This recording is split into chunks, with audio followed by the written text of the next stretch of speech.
Hi dears, welcome to Headdream BCom online class. Today it's Financial Accounting BCOC 131 Financial Accounting Block 3 Unit 9 Final Accounts First Portion. Final accounts refers to the accounts which are prepared by a company or business organization to show their operating result and financial position. ഒരു particular accounting period complete ചെയ്തതിന് ശേഷം ആ accounting പീരിയഡിലെ business ഓപ്പറേഷൻസിൻ്റെ net result എന്താണ്, അതുപോലെ തന്നെ ആ ബിസിനസ്സിൻ്റെ ആ ഒരു പർട്ടിക്കുലർ ഡേറ്റിലെ ഫിനാൻഷ്യൽ പൊസിഷൻ എന്താണ്, ഇത് രണ്ടും ഡിപിക്റ്റ് ചെയ്യാൻ വേണ്ടി ഒരു സ്ഥാപനം പ്രിപ്പയർ ചെയ്യുന്ന അക്കൗണ്ടുകളാണ് ഫൈനൽ അക്കൗണ്ട്സ് എന്നറിയപ്പെടുന്നത്. അപ്പോൾ ഒരു ഫിനാൻഷ്യൽ അക്കൗണ്ടിങ് ഒരു സ്ഥാപനത്തിൽ അഡോപ്റ്റ് ചെയ്യുന്നുണ്ടെങ്കിൽ അതിൻ്റെ തന്നെ പ്രധാനപ്പെട്ട ലക്ഷ്യങ്ങൾ നമ്മൾ പഠിച്ചു കഴിഞ്ഞതാണ്. ഒബ്ജക്റ്റീവ്സ് ഓഫ് ഫിനാൻഷ്യൽ അക്കൗണ്ടിങ്ങിൽ to know the operational result and to know the financial position എന്നുള്ളത്. അപ്പോൾ സ്ഥാപനത്തിൻ്റെ വർക്കിൽ ഉണ്ടായ പ്രോഗ്രസ്, അതല്ലെങ്കിൽ നമ്മളുടെ ലാഭം ഉണ്ടാക്കാനുള്ള കഴിവിലുണ്ടായ പുരോഗമനം, ഇതെല്ലാം കാൽക്കുലേറ്റ് ചെയ്യണമെങ്കിൽ നമ്മൾക്ക് ഫൈനൽ അക്കൗണ്ട്സ് പ്രിപ്പയർ ചെയ്യണം. And the final accounts comprises trial balance, profit and loss account and balance sheet. Trial ബാലൻസിൻ്റെ പ്രിപ്പറേഷനിൽ നിന്നാണ് നമ്മുടെ ഫൈനൽ അക്കൗണ്ട്സിൻ്റെ തുടക്കം. ട്രയൽ ബാലൻസിൻ്റെ ഹെൽപ്പോടു കൂടിയാണ് ഫൈനൽ അക്കൗണ്ട്സ് ആയിട്ടുള്ള പ്രോഫിറ്റ് ആൻഡ് ലോസ് അക്കൗണ്ടും ബാലൻസ് ഷീറ്റും നമ്മൾ പ്രിപ്പയർ ചെയ്യുന്നത്. അപ്പോൾ ഈ ട്രയൽ ബാലൻസ് എന്ന് പറഞ്ഞു കഴിഞ്ഞാൽ എന്താ, നമ്മൾ കഴിഞ്ഞ ചാപ്റ്ററുകളിൽ പഠിച്ചതാണ്. It is A list of accounts which shows only the closing balances of the accounts. നമ്മുടെ സ്ഥാപനത്തിലുള്ള അക്കൗണ്ടുകളിൽ ഏതൊക്കെ അക്കൗണ്ടുകൾക്കാണ് ക്ലോസിംഗ് ബാലൻസുകൾ ഉള്ളത്, അതായത് balance carry down, balance brought down എന്ന് പറഞ്ഞിട്ട് നമ്മൾ ബാലൻസുകൾ കണക്കാക്കി എഴുതിയിട്ടുണ്ടാവും ഫൈനൽ ഇയറിൻ്റെ എൻഡിൽ. അപ്പോൾ അങ്ങനെയുള്ള ആ ഇയർ എൻഡിൽ എത്ര അക്കൗണ്ടുകൾക്കാണ് ക്ലോസിംഗ് ബാലൻസുകൾ ഉള്ളത്, ആ അക്കൗണ്ടുകളുടെ പേരും ക്ലോസിംഗ് ബാലൻസിൻ്റെ എമൗണ്ടും അത് ഷോ ചെയ്യുന്ന ഒരു ലിസ്റ്റാണ് ട്രയൽ ബാലൻസ് എന്ന് പറയുന്നത്. സീരിയൽ നമ്പർ ഉണ്ടായിരിക്കും, നെയിം ഓഫ് അക്കൗണ്ട് ഉണ്ടായിരിക്കും, ദെൻ എന്തെങ്കിലും റെഫറൻസിന് വേണ്ടിയിട്ടുള്ള ഒരു ഫോളിയോ കോളം ചില സമയത്ത് പ്രൊവൈഡ് ചെയ്യാറുണ്ട്. അതേപോലെ തന്നെ debit amount column, credit amount column. അപ്പോൾ ഈ ഡബിൾ എൻട്രി ഫോളോ ചെയ്യുന്ന സമയത്ത് നമ്മൾക്കറിയാം ഓരോ ട്രാൻസാക്ഷൻ്റെയും രണ്ട് ആസ്പെക്റ്റുകൾ നമ്മൾ റെക്കോർഡ് ചെയ്ത് വെക്കുന്നുണ്ട്, റിസീവിങ് ആസ്പെക്റ്റും ഗിവിങ് ആസ്പെക്റ്റും. അപ്പോൾ അങ്ങനെ രണ്ട് ആസ്പെക്റ്റുകളും കൃത്യമായി റെക്കോർഡ് ചെയ്ത് വെച്ചിട്ടുണ്ടെങ്കിൽ അത്തരം ഒരു സ്ഥാപനത്തിൽ എല്ലാ ഡെബിറ്റ് ബാലൻസ് ടോട്ടലും ക്രെഡിറ്റ് ബാലൻസ് ടോട്ടലിന് ഈക്വൽ ആയിരിക്കും. That means total of debit column will be tallied or equal to total of credit amount column. നമ്മൾ ചെയ്തിട്ടുള്ള അക്കൗണ്ടിങ് പ്രൊസീജിയേഴ്സ് എല്ലാം കറക്റ്റ് ആണെങ്കിൽ ട്രയൽ ബാലൻസ് പ്രിപ്പയർ ചെയ്യുന്ന സമയത്ത് ഓട്ടോമാറ്റിക്കലി നമ്മുടെ ട്രയൽ ബാലൻസ് ടാലിയായി വരും. പിന്നെ ചില സാഹചര്യങ്ങളിൽ ട്രയൽ ബാലൻസ് ടാലിയായി വരാതിരിക്കാറുണ്ട്. അതിൻ്റെ കാരണങ്ങളും അങ്ങനെ വന്നാൽ ചെയ്യേണ്ട റെക്ടിഫിക്കേഷനും എല്ലാം നമ്മൾ കഴിഞ്ഞ ബ്ലോക്കിൽ ഓൾറെഡി പഠിച്ചു കഴിഞ്ഞതാണ്. അപ്പോൾ ഈ ചാപ്റ്ററിൽ നമ്മൾ നോക്കുന്നത് ഫൈനൽ അക്കൗണ്ട്സിനെ കുറിച്ചാണ്. പ്രോഫിറ്റ് ആൻഡ് ലോസ് അക്കൗണ്ടും ബാലൻസ് ഷീറ്റും, അതായത് ട്രയൽ ബാലൻസ് പ്രിപ്പയർ ചെയ്യാൻ അറിയണം. ദെൻ ആ ട്രയൽ ബാലൻസിനെ ബേസ് ചെയ്തുകൊണ്ട് trading and profit and loss അക്കൗണ്ടും ബാലൻസ് ഷീറ്റും അവ പ്രിപ്പയർ ചെയ്യുന്നത് എങ്ങനെയാണ്. അപ്പോൾ ഫസ്റ്റ് ടോപ്പിക് ആയിട്ട് വരുന്നത് final accounts and trial balance ആണ്. We know that trial balance is a list showing the closing balances of the accounts. And if we are preparing trial balance at the end of a financial period, we have no complications because we can put the closing balances and write down in the trial balance. Normally നമ്മൾ അക്കൗണ്ടുകളെല്ലാം prepare ചെയ്ത് കഴിഞ്ഞാണ് trial balance prepare ചെയ്യുന്നതെങ്കിൽ നമ്മൾക്ക് യാതൊരു പ്രയാസവും ഇല്ല. കാരണം എല്ലാ അക്കൗണ്ടുകളും, കുറേ അക്കൗണ്ടുകൾ ഓട്ടോമാറ്റിക്കലി ക്ലോസ് ചെയ്ത് പോയിട്ടുണ്ടായിരിക്കും ബാലൻസ് ക്യാരി ഡൗൺ ഇല്ലാതെ. പക്ഷേ ചില അക്കൗണ്ടുകളിൽ balance carry down, balance brought down എന്നൊക്കെ പറഞ്ഞിട്ട് നമ്മൾ ബാലൻസുകൾ റെക്കോർഡ് ചെയ്ത് വെച്ചിട്ടുണ്ടായിരിക്കും. അതേപോലെ ചില അക്കൗണ്ടുകളുടെ ബാലൻസുകൾ ഫൈനൽ അക്കൗണ്ട്സിലേക്ക് ട്രാൻസ്ഫർ ചെയ്തിട്ടാണ് നമ്മൾ ക്ലോസ് ചെയ്യാറുള്ളത്. To profit and loss account അല്ലെങ്കിൽ by profit and loss account എന്നൊക്കെ പറഞ്ഞ് ഫൈനൽ അക്കൗണ്ട്സിലേക്ക് ട്രാൻസ്ഫർ ചെയ്ത് ക്ലോസ് ചെയ്ത ബാലൻസുകൾ ഉണ്ടായിരിക്കാം. അപ്പൊ അങ്ങനെയുള്ള ലെഡ്ജർ അക്കൗണ്ട്സ് എല്ലാം നമ്മളുടെ കയ്യിൽ ഉണ്ടെങ്കിൽ, എല്ലാ ലെഡ്ജർ ബാലൻസുകളും നമ്മൾക്ക് അറിയാമെങ്കിൽ ട്രയൽ ബാലൻസിന്റെ പ്രിപ്പറേഷൻ എന്ന് പറയുന്നത് ഈസിയാണ്. കാരണം ആ ബാലൻസുകൾ അങ്ങോട്ട് എടുത്തെഴുതിയാൽ മാത്രം മതി. പക്ഷേ ചില സാഹചര്യങ്ങളിൽ നമ്മൾക്ക് എന്ത് തന്നിട്ടുണ്ടായിരിക്കില്ല, ബാലൻസുകൾ, ക്ലോസിംഗ് ബാലൻസ് ഓഫ് അക്കൗണ്ട് എന്ന് പറഞ്ഞ് ഡെബിറ്റും ക്രെഡിറ്റും വേറെ ആയി തന്നിട്ടുണ്ടായിരിക്കില്ല. A list of books of accounts തന്നിട്ടുണ്ടായിരിക്കും, അതിൻ്റെ ബാലൻസ് തന്നിട്ടുണ്ടാവും. അതല്ലാതെ ഇത് ഡെബിറ്റ് ആണോ ഇത് ക്രെഡിറ്റ് ആണോ അങ്ങനെയുള്ള ഡീറ്റെയിൽസ് ഒന്നും നമ്മൾക്ക് ക്വസ്റ്റ്യനിൽ തന്നിട്ടുണ്ടാവില്ല.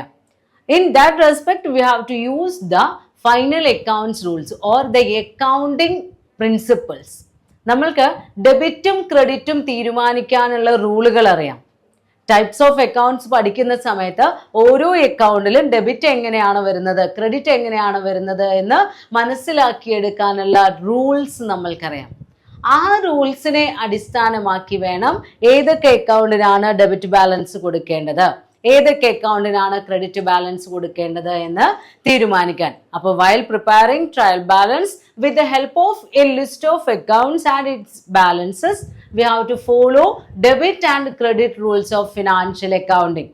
Debit the receiver, credit the giver, debit all assets or debit what comes in, credit what goes out, debit all expenses and losses, credit all income and gain. ഇത് നമ്മൾ പഠിച്ചു കഴിഞ്ഞതാണ് 6 ബേസിക് റൂള്.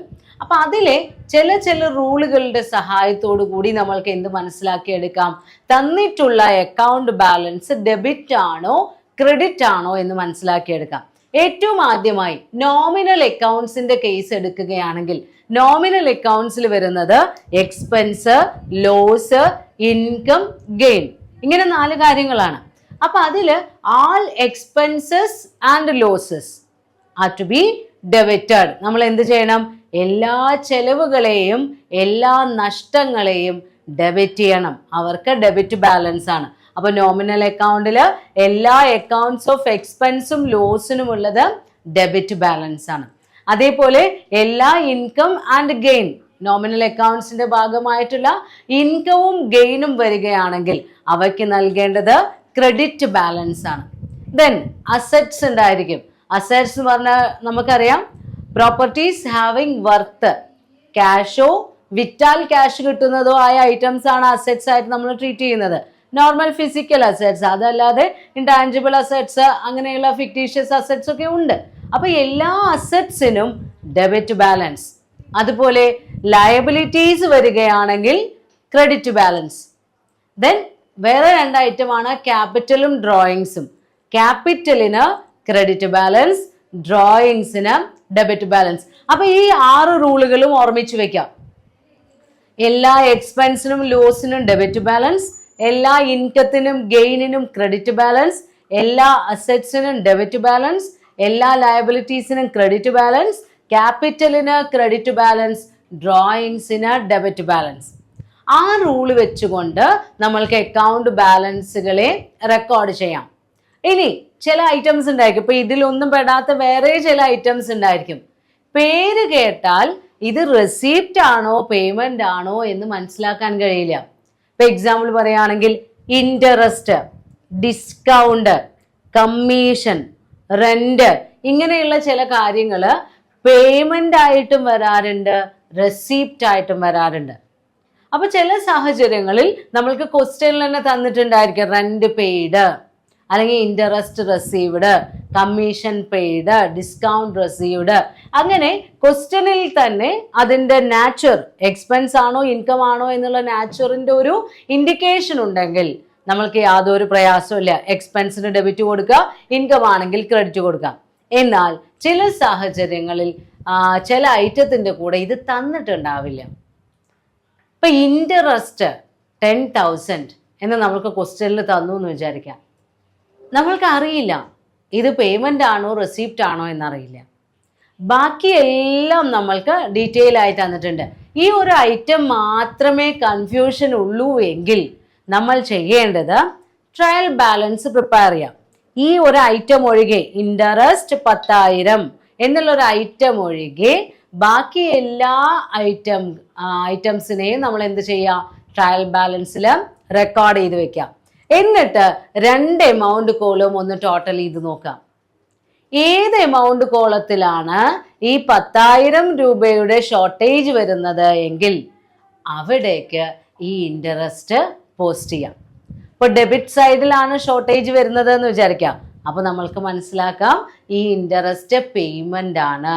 അതല്ല credit സൈഡിലാണ് shortage വരുന്നതെങ്കിൽ ഈ interest receipt ആണ്. അങ്ങനെ ഒരു ഐറ്റം മാത്രമാണ് കൺഫ്യൂസിങ് ആയി വരുന്നത് എങ്കിൽ നമ്മൾ എന്ത് ചെയ്താൽ മതി, ആ ഐറ്റം ഒഴികെ ബാക്കി എല്ലാ ഐറ്റത്തിനെയും റെക്കോർഡ് ചെയ്ത് വെക്കാം. എന്നിട്ട് അക്കൗണ്ട് ബാലൻസ് ചെയ്യാം.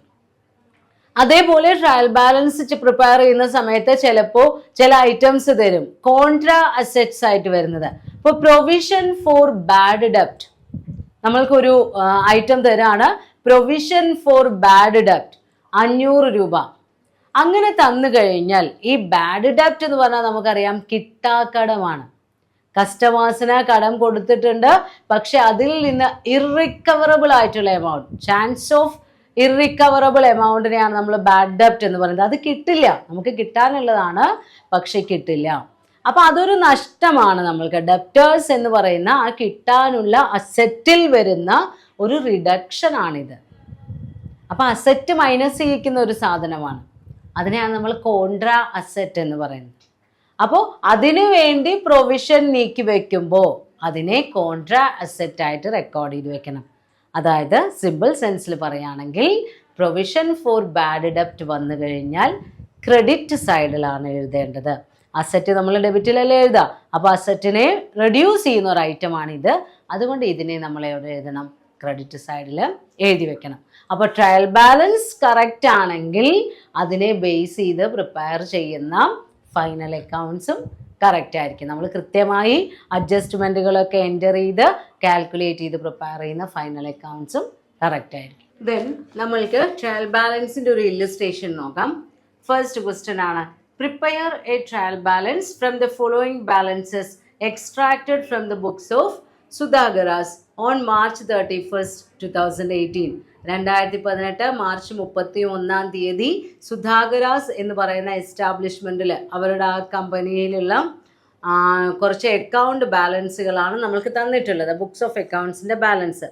First item opening stock 40,000, purchases 4,10,000, sales 4,29,000, purchases return 1,250, sales return 2,500, carriage inwards expense ആണ് കേട്ടോ 1,500, carriage outwards 2,500, bank overdraft 21,000, cash 4,000, capital 1,27,750, sundry creditors 37,500, loans 41,375, investments 10,000, accrued income 600, machinery 47,500, drawings 10,000, wages 7,300, salaries 11,000, outstanding expenses 1,000, prepaid expenses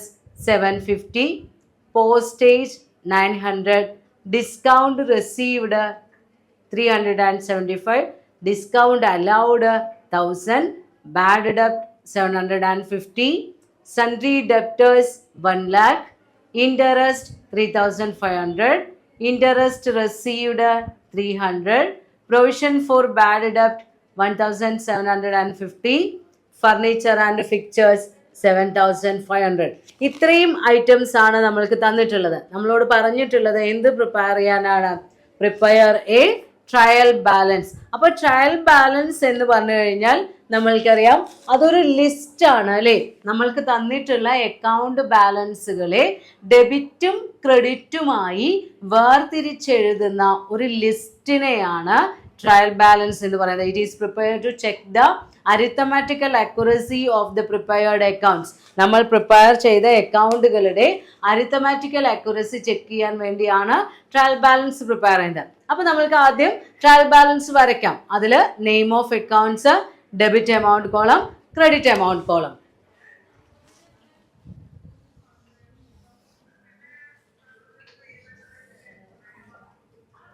heading കൊടുക്കുക trial balance to Sudhakaras date as on 31/12/2018. 31/12 അല്ല, March 31 അപ്പോൾ 31/3/2018.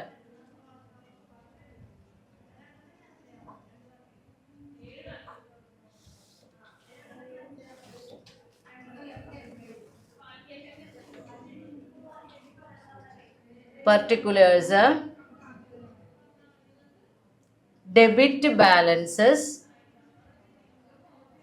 credit balances. Particulars, debit balances, credit balance. ഇനി ഓരോ ഐറ്റവും നോക്കുക, ആ item debit ആണോ credit ആണോ നോക്കുക. ഫസ്റ്റ് ഐറ്റം ഏതാ? Opening stock 40,000. ഓപ്പണിംഗ് സ്റ്റോക്ക് എന്ന് പറഞ്ഞു കഴിഞ്ഞാൽ നമ്മൾക്കറിയാം നമ്മുടെ അസറ്റ് ആണ്, അസറ്റിന് ഡെബിറ്റ് ബാലൻസ് ആണ്. അപ്പോൾ റെക്കോർഡ് ചെയ്യാം ഓപ്പണിംഗ് ബാലൻസ്. അതായത് ഓപ്പണിംഗ് ബാലൻസ് അല്ല, ഓപ്പണിംഗ് സ്റ്റോക്ക്. നമ്മുടെ കയ്യിലുള്ള വിൽക്കാതെ ഇരിക്കുന്ന ഫിനിഷ്ഡ് പ്രോഡക്റ്റ് ഒക്കെയാണ് സ്റ്റോക്കായിട്ട് വരുന്നത്. ഫിനിഷ്ഡ് പ്രോഡക്റ്റോ റോ മെറ്റീരിയലോ എന്തോ ആയിരിക്കാം. അപ്പോൾ ഓപ്പണിംഗ് സ്റ്റോക്ക് അസറ്റ് ആണ്, ഡെബിറ്റ് ബാലൻസ് ആണ്. അപ്പോൾ ഫസ്റ്റ് ഐറ്റം എഴുതി വെക്കുക opening stock, amount debit amount കോളത്തിൽ എഴുതാം.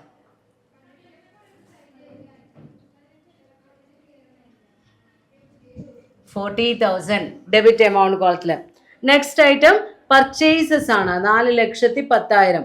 പർച്ചേസസ് എന്ന് പറയുന്നത് മെറ്റീരിയൽ വാങ്ങിക്കാൻ വേണ്ടി വരുന്ന ചെലവാണ്. അപ്പോൾ എക്സ്പെൻസ് ഡെബിറ്റ് ബാലൻസ് ആണ്. അപ്പോൾ എഴുതാം പർച്ചേസസ് ഡെബിറ്റ് എമൗണ്ട് കോളത്തിൽ 4,10,000. ദെൻ അടുത്ത ഐറ്റം ആയിട്ട് തന്നിട്ടുള്ളത് സെയിൽസ് ആണ്. സെയിൽസ് എന്ന് പറയുമ്പോൾ ഇൻകം ആണ്, ഇൻകത്തിന് ക്രെഡിറ്റ് ബാലൻസ്. അപ്പോൾ സെയിൽസ് ക്രെഡിറ്റ് എമൗണ്ട് കോളത്തിൽ എഴുതാം 4,29,000. ദെൻ അടുത്ത ഐറ്റം പർച്ചേസസ് റിട്ടേണും സെയിൽസ് റിട്ടേണും ആണ്. അപ്പോൾ പർച്ചേസസ് എക്സ്പെൻസ് ആണ്, ആ എക്സ്പെൻസ് റെഡ്യൂസ് ചെയ്യുന്ന ഐറ്റം ആണ് പർച്ചേസസ് റിട്ടേൺ. അപ്പോൾ പർച്ചേസസിനെ ഡെബിറ്റ് ചെയ്യുമ്പോൾ പർച്ചേസസ് റിട്ടേണിനെ ക്രെഡിറ്റ് ചെയ്യാം. അതേപോലെ സെയിൽസിനെ ക്രെഡിറ്റ് ആണ് ചെയ്യുന്നത്, sales return debit. Purchases return.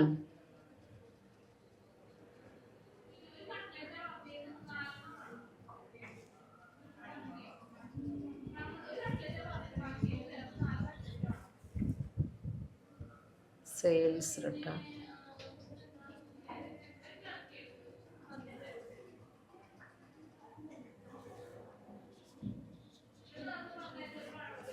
So purchases return കഴിഞ്ഞു, സെയിൽസ് റിട്ടേൺ കഴിഞ്ഞു.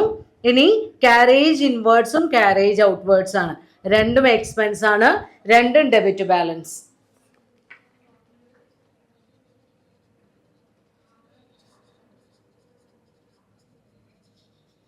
Carriage inwards 1,500, carriage outwards 2,500. ഇനി അടുത്ത ഐറ്റം ബാങ്ക് ഓവർ ഡ്രാഫ്റ്റ് ആണ്. ബാങ്ക് ഓവർ ഡ്രാഫ്റ്റ് എന്ന് പറയുമ്പോൾ ലയബിലിറ്റി ആണ്, credit balance. Then cash asset ആണ്, ഡെബിറ്റ് ബാലൻസ്. ക്യാപിറ്റൽ ലയബിലിറ്റി ആണ്, ക്രെഡിറ്റ് ബാലൻസ്. അപ്പോൾ നമുക്ക് എഴുതി വെക്കാം bank overdraft 21,000 credit balance. Then cash 4,000 debit balance. Capital 1,27,750 credit balance. Then അടുത്ത ഐറ്റം എന്ന് പറയുന്നത് സൺട്രി ക്രെഡിറ്റേഴ്സ് ആണ്, ലയബിലിറ്റി ആണ്, ക്രെഡിറ്റ് ബാലൻസ്. ലോൺ ആണ്, ലയബിലിറ്റി ആണ്, ക്രെഡിറ്റ് ബാലൻസ്. ഇൻവെസ്റ്റ്മെന്റ് അസറ്റ് ആണ്, ഡെബിറ്റ് ബാലൻസ്.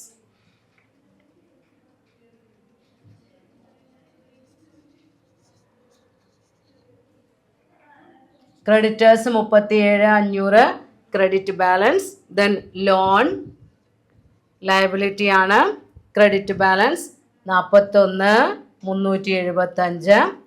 അടുത്ത ഐറ്റം ഇൻവെസ്റ്റ്മെന്റ് ആണ്. ഇൻവെസ്റ്റ്മെന്റ് അസെറ്റ് ആണ്.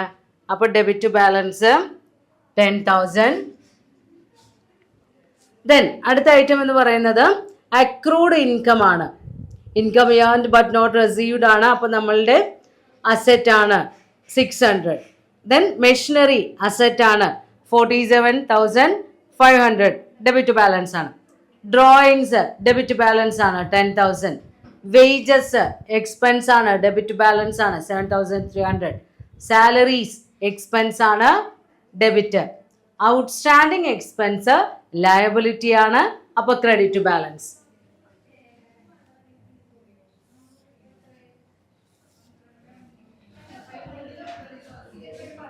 അപ്പോൾ ഇൻവെസ്റ്റ്മെന്റ് വരെയാണ് നമ്മൾ എഴുതിയത്. അടുത്തത് accrued income. Accrued income asset ആണ് 600 debit balance. Then machinery drawings എല്ലാം debit balance.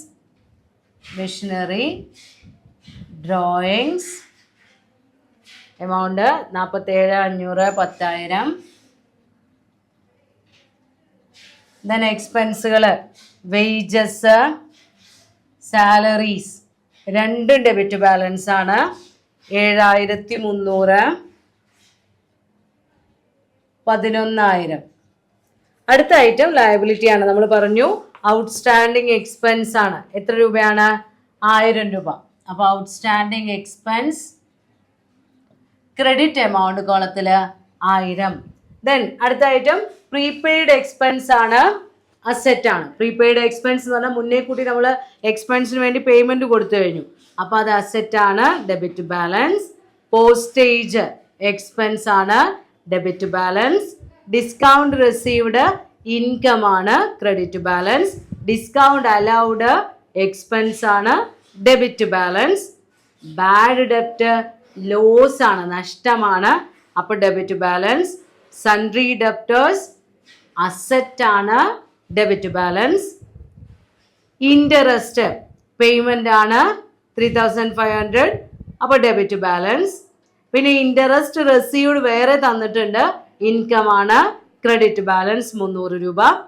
Provision for bad ഡെപ്റ്റ് നമ്മൾ പറഞ്ഞു കഴിഞ്ഞതാണ്. അത് ഡെപ്റ്റേഴ്സിൽ നിന്നുള്ള റിഡക്ഷൻ ആണ്. കോൺട്രാ അസെറ്റ് ആണ്. ക്രെഡിറ്റ് കോളത്തിലാണ് കാണിക്കേണ്ടത്. പിന്നെ ഫർണിച്ചർ ആൻഡ് ഫിക്ചേഴ്സ് അസെറ്റ് ആണ് ഡെബിറ്റ് ബാലൻസ്. അപ്പോൾ നമുക്ക് അതും കൂടെ റെക്കോർഡ് ചെയ്ത് വെക്കാം.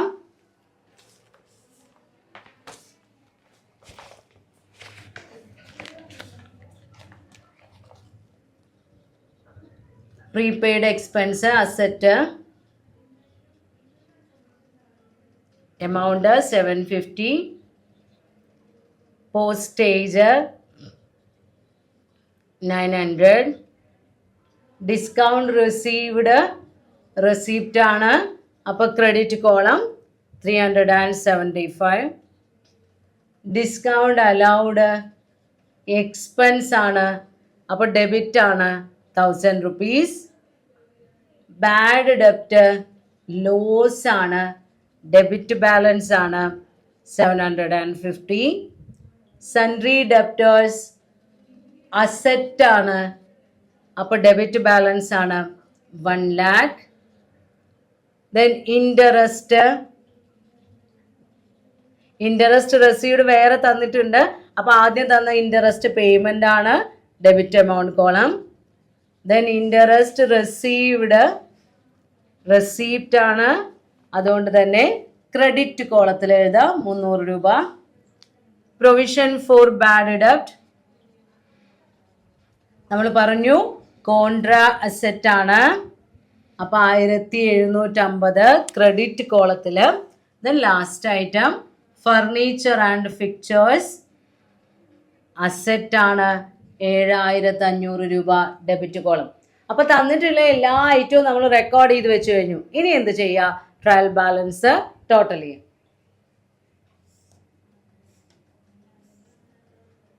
അപ്പോൾ ടോട്ടൽ 6,61,300 എന്ന് കിട്ടും.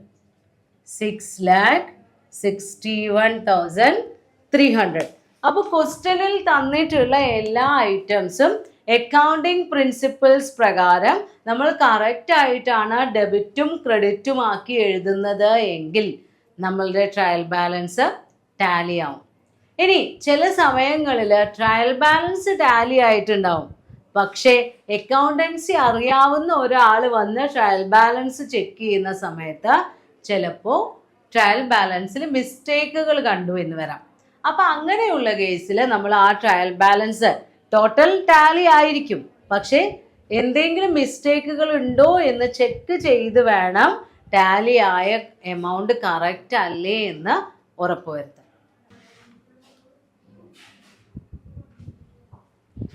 സോ നമ്മൾ പറഞ്ഞു ചില സമയങ്ങളിൽ ട്രയൽ ബാലൻസ് ടാലി ആയിട്ടുണ്ടാവും, പക്ഷേ എൻ്റർ ചെയ്തിട്ടുള്ള ചില ഐറ്റത്തിലൊക്കെ മിസ്റ്റേക്ക് പറ്റിയിട്ടുണ്ടാവും.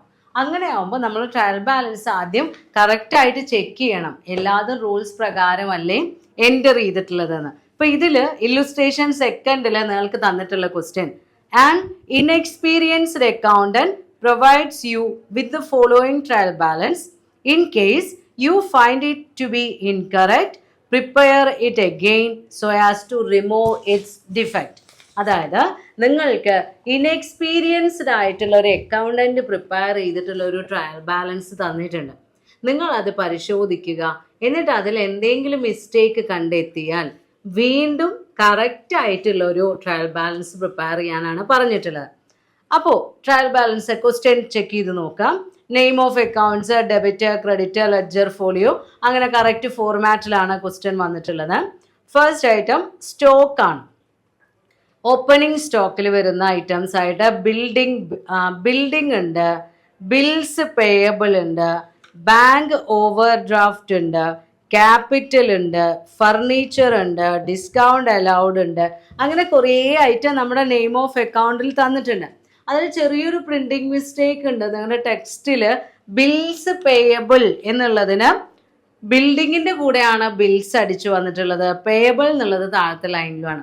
അപ്പോൾ നിങ്ങളത് ഐറ്റംസ് ആയി എഴുതുന്ന സമയത്ത് ആദ്യം ഓപ്പണിംഗ് സ്റ്റോക്ക്, പിന്നെ ബിൽഡിങ്സ്, പിന്നെ ബിൽസ് പേയബിള്, പിന്നെ ബാങ്ക് ഓവർ ഡ്രാഫ്റ്റ്, അങ്ങനെ അറേഞ്ച് ചെയ്ത് എഴുതണം. ബാക്കി ഐറ്റംസിനൊന്നും വലിയ കുഴപ്പമില്ല.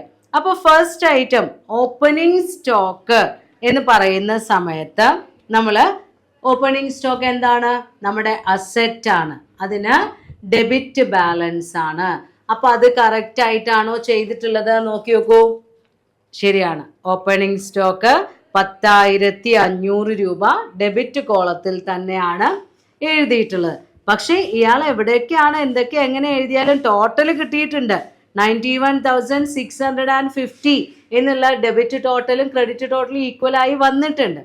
പക്ഷേ കണക്കിൽ തെറ്റുണ്ടോ എന്ന് നിങ്ങളോട് നോക്കാനാണ് പറഞ്ഞിട്ടുള്ളത്. അപ്പോൾ ഫസ്റ്റ് ഐറ്റം നമ്മൾ ചെക്ക് ചെയ്തു, അതിൽ മിസ്റ്റേക്ക് ഇല്ല. സെക്കൻഡ് ഐറ്റം ഏതാ? ബിൽഡിങ്സ് ആണ്. ബിൽഡിങ്സ് എന്ന് പറഞ്ഞാൽ അസെറ്റ് ആണ്, ഡെബിറ്റ് ബാലൻസ് ആണ് 31,500. അതിൽ ഡെബിറ്റ് ചെയ്യാണോ ചെയ്തിട്ടുള്ളത്? അതെ. അപ്പോൾ സെക്കൻഡ് ഐറ്റം എഴുതിയ സമയത്തും തെറ്റില്ല, ബിൽഡിങ്സ് റെക്കോർഡ് ചെയ്തത് കറക്റ്റ് ആണ്. എന്നാൽ മൂന്നാമത്തെ ഐറ്റം ബിൽസ് പേയബിൾ എന്ന് പറഞ്ഞു കഴിഞ്ഞാൽ കൊടുക്കാനുള്ളതാണ്, ബാധ്യതയാണ്. ലയബിലിറ്റി എവിടെയാണ് എഴുതേണ്ടത്? ക്രെഡിറ്റ് ബാലൻസിൽ. പക്ഷെ അയാൾ എവിടെ എഴുതിയിട്ടുള്ളത് നോക്കി നോക്കൂ. ബിൽസ് പേയബിൾ എന്ന് പറഞ്ഞിട്ട് 31,500 രൂപ.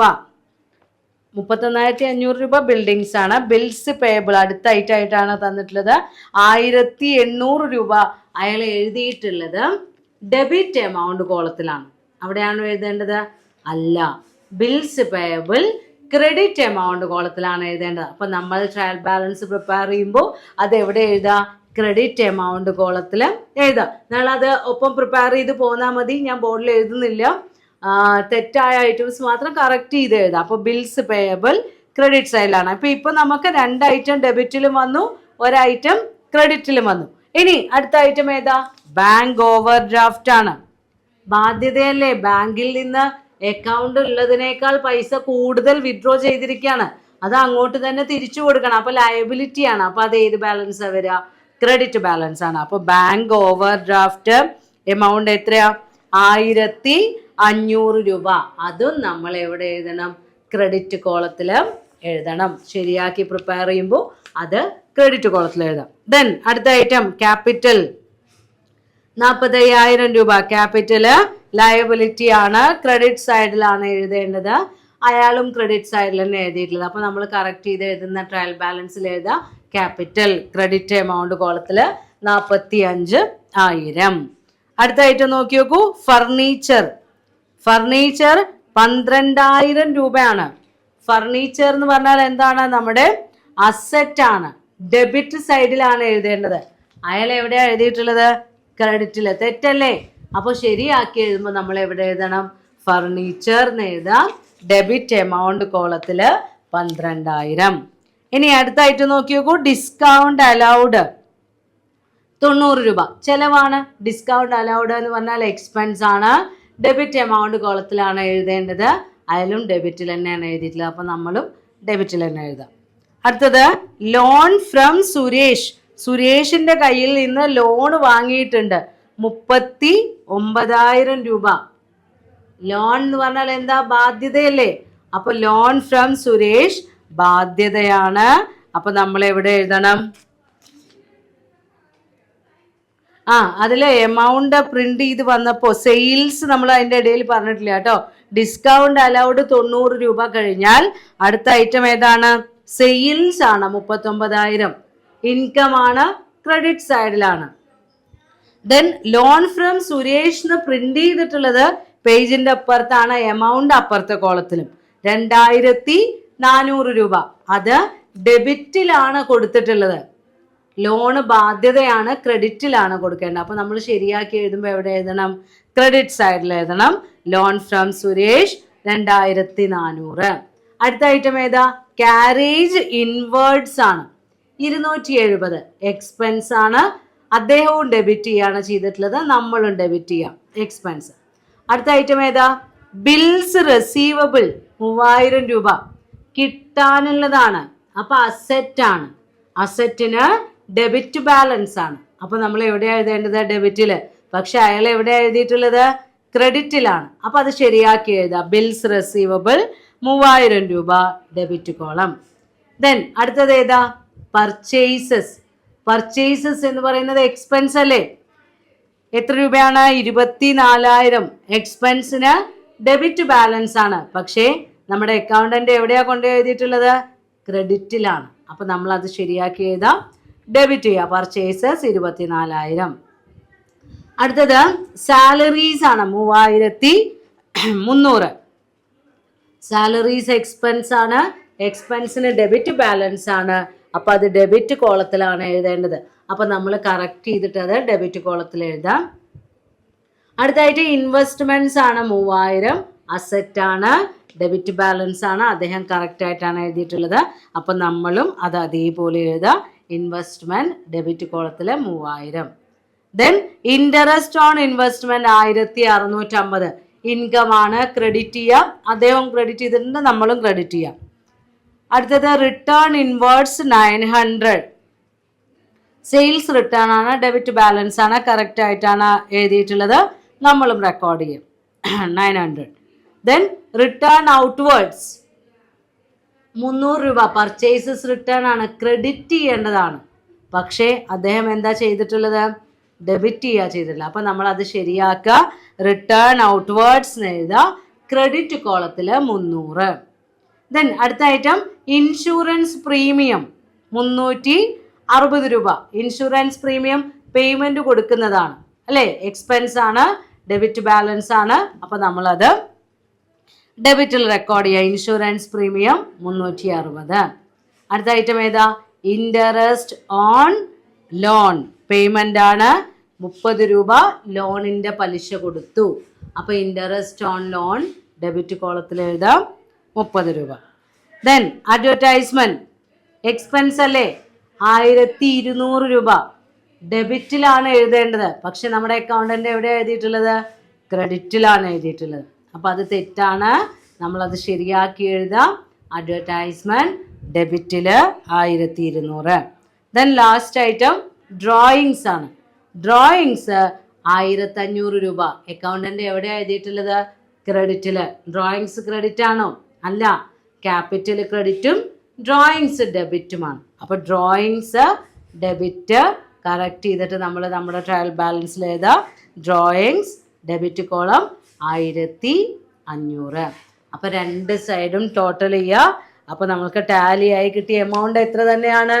91,650. അപ്പോൾ നോക്കി നോക്കൂ, ആദ്യം അയാൾ ചെയ്തപ്പോൾ അയാൾക്ക് കിട്ടിയ ടോട്ടലും 91,650 ആയിരുന്നു. ഇതാണ് പരീക്ഷയ്ക്ക് ചിലപ്പോൾ 2 പേര് ട്രയൽ ബാലൻസ് ചെയ്തു, 2 പേർക്ക് ശരിയാണ്, ഒരേ ടോട്ടലാണ്, പക്ഷെ ഒരാൾക്ക് റിസൾട്ട് വരുമ്പോൾ മാർക്ക് 80ഉം ഒരാൾക്ക് 60ഉം ആണെങ്കിൽ ഇതേപോലെ ആയിരിക്കും വന്നിട്ടുണ്ടാവുക. ടോട്ടൽ കറക്റ്റ് ആവും, പക്ഷെ റെക്കോർഡ് ചെയ്തത് തെറ്റിയിട്ടുണ്ടാവും. അപ്പോൾ ട്രയൽ ബാലൻസ് ടാലി ആയി എന്ന് വിചാരിച്ച് നമ്മൾ ചെയ്തത് ശരിയാണ് എന്നില്ല. എഴുതേണ്ട ഐറ്റംസ് എഴുതേണ്ട കോളത്തിൽ തന്നെ റെക്കോർഡ് ചെയ്ത് വെക്കണം. Trading and profit and loss account, final അക്കൗണ്ട്സിൻ്റെ പ്രിപ്പറേഷൻ ചെയ്യുമ്പോൾ ഓപ്പറേറ്റിംഗ് റിസൾട്ട് 2 സ്റ്റേജസ് ആയിട്ടാണ് നമ്മൾ കാൽക്കുലേറ്റ് ചെയ്യുന്നത്. ഫസ്റ്റ് സ്റ്റേജിൽ ഗ്രോസ് പ്രോഫിറ്റ് കാൽക്കുലേറ്റ് ചെയ്യും, സെക്കൻഡ് സ്റ്റേജിൽ നെറ്റ് പ്രോഫിറ്റും. അപ്പോൾ അതിനുവേണ്ടി നമ്മൾ പ്രിപ്പയർ ചെയ്യുന്ന അക്കൗണ്ടുകളാണ് ട്രേഡിംഗ് അക്കൗണ്ടും പ്രോഫിറ്റ് ആൻഡ് ലോസ് അക്കൗണ്ടും. 2 അക്കൗണ്ടുകളുടെ പേരുകളായി നമ്മൾ പഠിക്കുന്നു എങ്കിലും പ്രിപ്പയർ ചെയ്യുമ്പോൾ ട്രേഡിംഗ് അക്കൗണ്ടിൻ്റെ ബാക്കി എന്നുള്ള രീതിയിൽ കണ്ടിന്യൂവേഷൻ ആയിട്ടാണ് പ്രോഫിറ്റ് ആൻഡ് ലോസ് അക്കൗണ്ടും പ്രിപ്പയർ ചെയ്യാറുള്ളത്. അപ്പോൾ ഫസ്റ്റ് സ്റ്റേജ് എന്ന് പറയുന്നത് ഗ്രോസ് പ്രോഫിറ്റ് കാൽക്കുലേഷൻ ആണ്. Gross profit is calculated with the help of trading account. Gross profit means the excess of sales revenue over cost of goods sold. വിൽപ്പനയിലൂടെ ഉണ്ടായ വരുമാനം അത് വിൽപ്പനയ്ക്ക് വേണ്ടി വന്ന ചെലവിനേക്കാൾ എത്രയാണോ അധികമുള്ളത് അതിനെയാണ് നമ്മൾ എന്ത് പറയാം? ഗ്രോസ് പ്രോഫിറ്റ് എന്ന് പറയുന്നത്. അപ്പോൾ sales revenue cost of goods സോൾഡിനേക്കാൾ കൂടുതലാണെങ്കിൽ അതാണ് ഗ്രോസ് പ്രോഫിറ്റ്. ചില സമയത്ത് നമ്മൾക്ക് വിൽപ്പനയ്ക്ക് വേണ്ടി വന്ന ചെലവിൻ്റെ അത്രയൊന്നും വിൽപ്പന വരുമാനം കിട്ടില്ല. അപ്പോൾ അവിടെ ഗ്രോസ് ലോസ് വരാം. Sales revenue cost of goods സോൾഡിനേക്കാൾ കുറവാണെങ്കിൽ ഗ്രോസ് ലോസ് ആയിരിക്കും. അപ്പോൾ ഈ ഗ്രോസ് പ്രോഫിറ്റ് കാൽക്കുലേറ്റ് ചെയ്യുന്നത് ട്രേഡിംഗ് അക്കൗണ്ടിൻ്റെ പ്രിപ്പറേഷനിലൂടെയാണ്. അപ്പോൾ ട്രേഡിംഗ് അക്കൗണ്ടിൽ ഓൺലി സെയിൽസ് റിലേറ്റഡ് ഐറ്റംസ് മാത്രമേ നമ്മൾ നോക്കുന്നുള്ളൂ, സെയിൽസ് റവന്യൂ ആൻഡ് സെയിൽസിന് വരുന്ന ചെലവ്. അപ്പോൾ ഓപ്പണിംഗ് സ്റ്റോക്കും ക്ലോസിംഗ് സ്റ്റോക്കും കൺസിഡർ ചെയ്യും. ഓപ്പണിംഗ് സ്റ്റോക്ക് അല്ലെങ്കിൽ ക്ലോസിംഗ് സ്റ്റോക്ക് എന്ന് പറഞ്ഞു കഴിഞ്ഞാൽ goods remained unsold with the business ആണ്. നമ്മുടെ ബിസിനസ്സിൽ ഓപ്പണിംഗ് ഡേറ്റിലും ക്ലോസിംഗ് ഡേറ്റിലും വിൽക്കാതെ വന്നിട്ടുള്ള ഗുഡ്സ്, ഫിനിഷ്ഡ് ഗുഡ്സ് ആയിരിക്കാം, റോ മെറ്റീരിയൽസ് ആയിരിക്കാം, വർക്ക് ഇൻ പ്രോഗ്രസ് ആയിരിക്കാം, എന്തായാലും അൺസോൾഡ് ആയിട്ട് വന്നിട്ടുള്ള ഗുഡ്സ് ആണ് സ്റ്റോക്ക്. പിന്നെ എക്സ്പെൻസ് കൺസിഡർ ചെയ്യും. ഡയറക്റ്റ് എക്സ്പെൻസ്, അതായത് ഈ സെയിൽസിന് വേണ്ടി വന്നിട്ടുള്ള ചിലവ്, ഡ്രോയ് ഡ്യൂട്ടി, ഡോക്ക് ഡ്യൂ, കാർട്ടേജ്, അങ്ങനെ വരുന്ന ഇൻഷുറൻസ് ഒക്കെ related to sales, purchase and സെയിൽസുമായി റിലേറ്റ് ചെയ്ത് വരുന്ന ഡയറക്റ്റ് എക്സ്പെൻസുകൾ മാത്രം എടുക്കാം. പിന്നെ നമ്മൾ അത് കാൽക്കുലേറ്റ് ചെയ്യുന്നത് gross profit equal to net sales minus cost of goods sold എന്നുള്ള ഇക്വേഷൻ ഉപയോഗിച്ചാണ്. Net sales means sales minus sales return. അപ്പോൾ ഫസ്റ്റ് കോമ്പോണന്റ് കിട്ടി. ഇനി കോസ്റ്റ് ഓഫ് ഗുഡ്സ് സോൾഡ് കിട്ടണം. അതെങ്ങനെയാണ് കാൽക്കുലേറ്റ് ചെയ്യുക? Opening stock plus net purchases, അതായത് purchases minus purchases return ചെയ്ത amount plus direct expense minus closing stock. അത് ചെയ്ത് കഴിഞ്ഞാൽ കോസ്റ്റ് ഓഫ് ഗുഡ്സ് സോൾഡ് കിട്ടും. അപ്പോൾ opening stock plus net purchases plus direct expense minus closing stock. അപ്പോൾ opening സ്റ്റോക്കും closing സ്റ്റോക്കും നമ്മൾക്കറിയാം. Net purchase and sales എന്ന് പറയുമ്പോൾ പർച്ചേസസിൽ നിന്നും സെയിൽസിൽ നിന്നൊക്കെ റിട്ടേൺസ് മൈനസ് ചെയ്തതാണ് നെറ്റ് പർച്ചേസും നെറ്റ് സെയിൽസും. പിന്നെ വരുന്നത് ഡയറക്റ്റ് എക്സ്പെൻസ് ആണ്.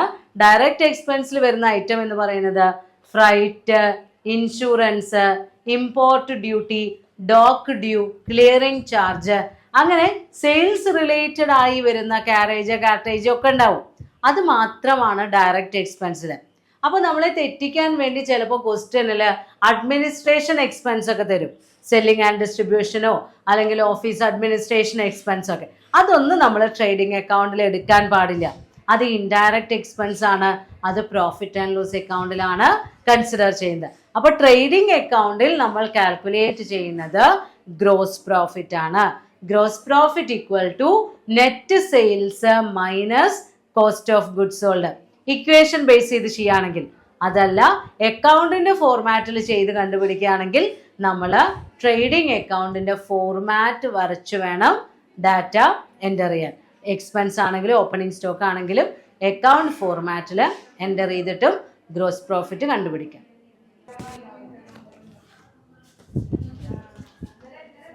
സോ നമ്മൾ പറഞ്ഞു gross profit is calculated with the help of trading account and its equation is gross profit equal to net sales minus cost of goods sold.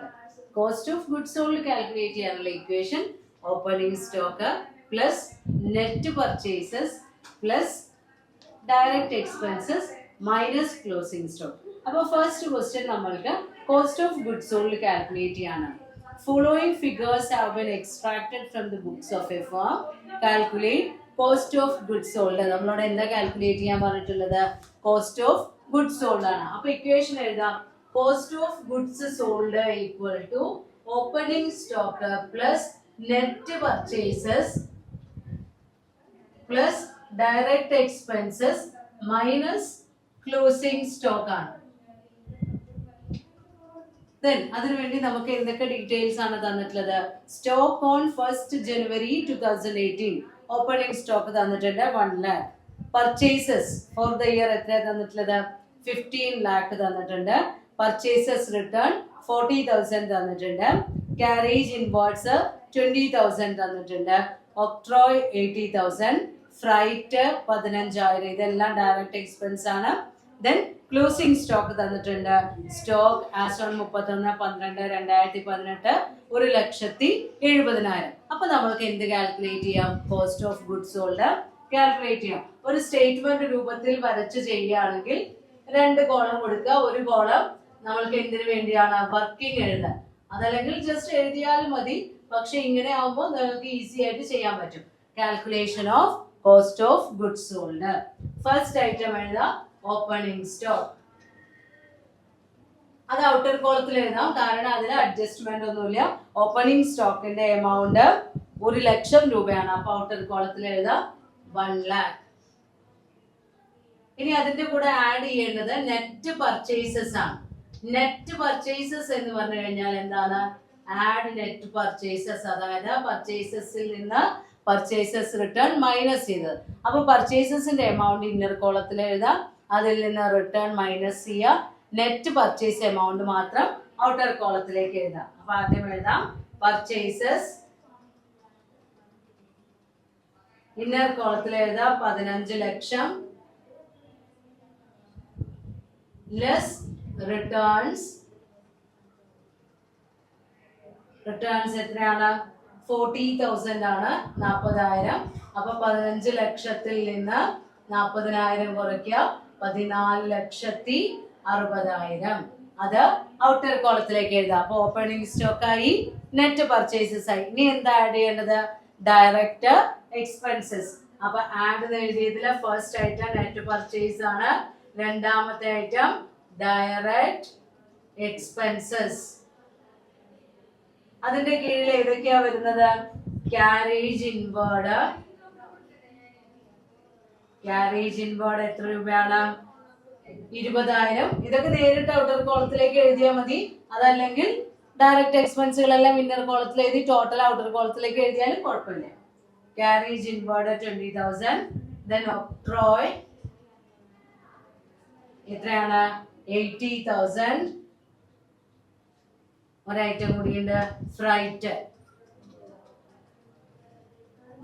Freight 15,000. അപ്പൊ net purchases ആയി, direct expense ആയി. Opening സ്റ്റോക്കിന്റെ കൂടെ ഇതെല്ലാം add ചെയ്യാം. 1 lakh plus 14,60,000, 20,000, 80,000, 15,000. ഇതെല്ലാം കൂടെ add ചെയ്യാം. അപ്പൊ നമ്മൾക്ക് 16,75,000 എന്ന് കിട്ടും. 16,75,000. ഇനി ഇതിൽ നിന്ന് ക്ലോസിംഗ് സ്റ്റോക്ക് കുറയ്ക്കാം. ഇക്വേഷനിൽ അങ്ങനെയല്ലേ?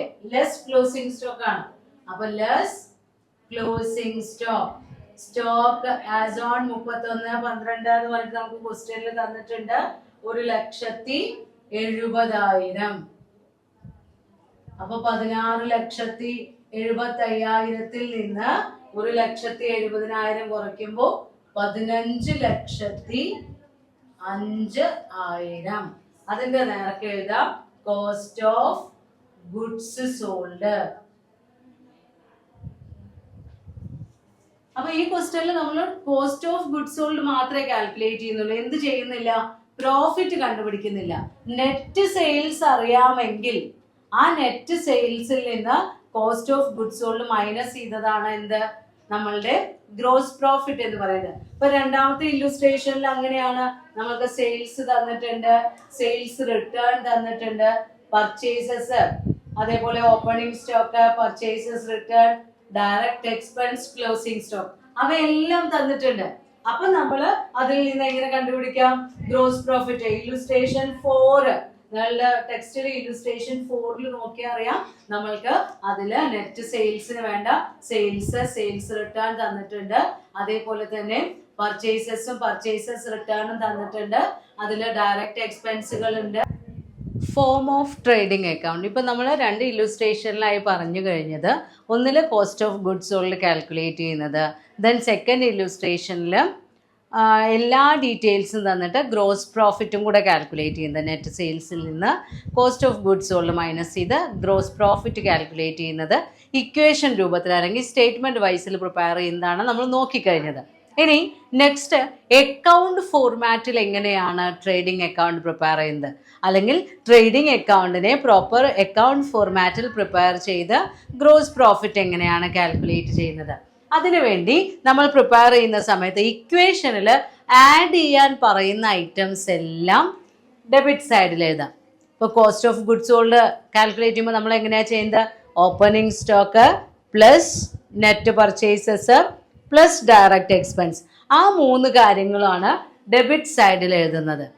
2 ഓപ്പണിംഗ് സ്റ്റോക്ക് എന്ന് പറഞ്ഞിട്ട് എമൗണ്ട് എഴുതാം, 2 പർച്ചേസസ് എന്ന് എഴുതിയിട്ട് നെറ്റ് പർച്ചേസ് കാൽക്കുലേറ്റ് ചെയ്യാൻ വേണ്ടി ഇന്നർ കോളത്തിൽ തന്നെ എഴുതി ലെസ് റിട്ടേൺസും കൂടെ ചെയ്യാം. പർച്ചേസസിൽ നിന്ന് റിട്ടേൺസ് മൈനസ് ചെയ്തിട്ട് നെറ്റ് എമൗണ്ട് ഡെബിറ്റ് എമൗണ്ട് കോളത്തിൽ എഴുതാം. ദെൻ 2 ഡയറക്റ്റ് എക്സ്പെൻസസ് എന്ന് പറഞ്ഞുകൊണ്ട് ഇൻഡിവിജ്വലി ഓരോ ഐറ്റവും വേറെ വേറെ എഴുതാം. ഇപ്പോൾ ഒക്ട്രോ ഉണ്ടായിരിക്കാം, ഡോഗ് ഡ്യൂ ഉണ്ടാവാം, ഇൻഷുറൻസ് ഉണ്ടാവാം, അങ്ങനെ എന്തൊക്കെ ഡയറക്റ്റ് എക്സ്പെൻസ് ആണോ തന്നിട്ടുള്ളത് അത് ഓരോന്നും വേറെ വേറെ ആയിട്ട് എഴുതി വെക്കുക. ദെൻ ക്രെഡിറ്റ് സൈഡിൽ എഴുതേണ്ടത് ആദ്യം നെറ്റ് സെയിൽസ് ആണ്. അതിനുവേണ്ടി ബൈ സെയിൽസ് എന്ന് പറഞ്ഞ ഇന്നർ കോളത്തിൽ എമൗണ്ട് എഴുതുക, അതിൽ നിന്ന് ലെസ് സെയിൽസ് റിട്ടേൺ ചെയ്ത് നെറ്റ് സെയിൽസിൻ്റെ എമൗണ്ട് ഔട്ടർ കോളത്തിലേക്ക് എഴുതുക. അതേപോലെ തന്നെ ബൈ ക്ലോസിംഗ് സ്റ്റോക്ക് എന്ന് പറഞ്ഞിട്ട് ക്ലോസിംഗ് സ്റ്റോക്കിൻ്റെ എമൗണ്ട് എഴുതാം. എന്നിട്ട് നമ്മൾ അക്കൗണ്ട് ബാലൻസ് ചെയ്യാം. അപ്പോൾ സെയിൽസ് റവന്യൂ കൂടുതലും കോസ്റ്റ് ഓഫ് ഗുഡ്സ് സോൾഡ് കുറവുമാണെങ്കിൽ ഡെബിറ്റ് സൈഡിൽ ബാലൻസിങ് ഫിഗർ വരും. അതാണ് ടു ഗ്രോസ് പ്രോഫിറ്റ്. ഈ ഗ്രോസ് പ്രോഫിറ്റ് നമ്മൾ എവിടേക്കാണ് ട്രാൻസ്ഫർ ചെയ്യുന്നത്? പ്രോഫിറ്റ് ആൻഡ് ലോസ് അക്കൗണ്ടിലേക്കാണ്. അപ്പോൾ to gross profit carry down എന്ന് പറഞ്ഞ് നമ്മൾ എഴുതും. ദെൻ പ്രോഫിറ്റ് ആൻഡ് ലോസ് അക്കൗണ്ടിന്റെ ബിഗിനിങ് സ്റ്റേജ് ആണ് ഈ അക്കൗണ്ട് കഴിഞ്ഞാൽ. അപ്പോൾ ക്രെഡിറ്റ് സൈഡിൽ by gross profit brought down എന്ന് എഴുതും. അതല്ലെങ്കിൽ to gross profit transferred to profit and loss account എന്ന് എഴുതിയാൽ മതി. അപ്പോൾ ഇവിടെ എഴുതുമ്പോൾ by gross profit transferred from trading account എന്ന് എഴുതണം. എങ്ങനെ വേണമെങ്കിൽ നമുക്ക് ബാലൻസ് എഴുതാം.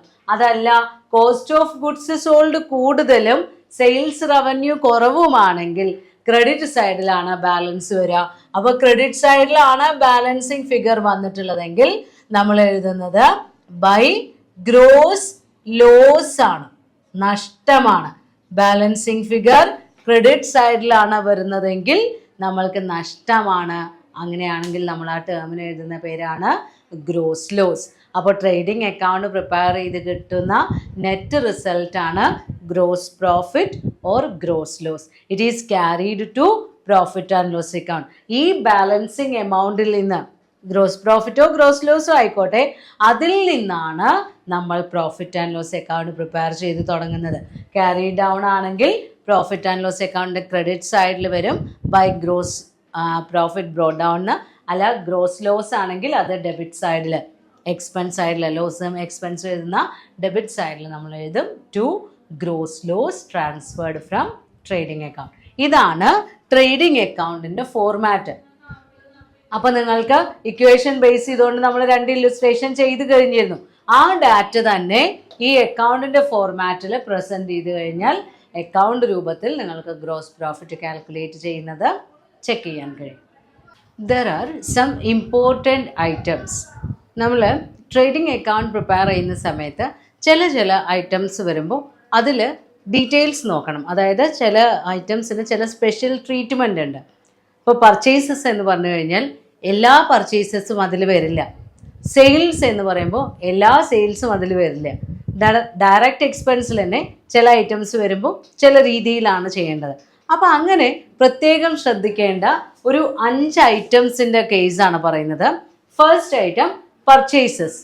Purchases refers to the expenses made for purchasing goods for resale purpose.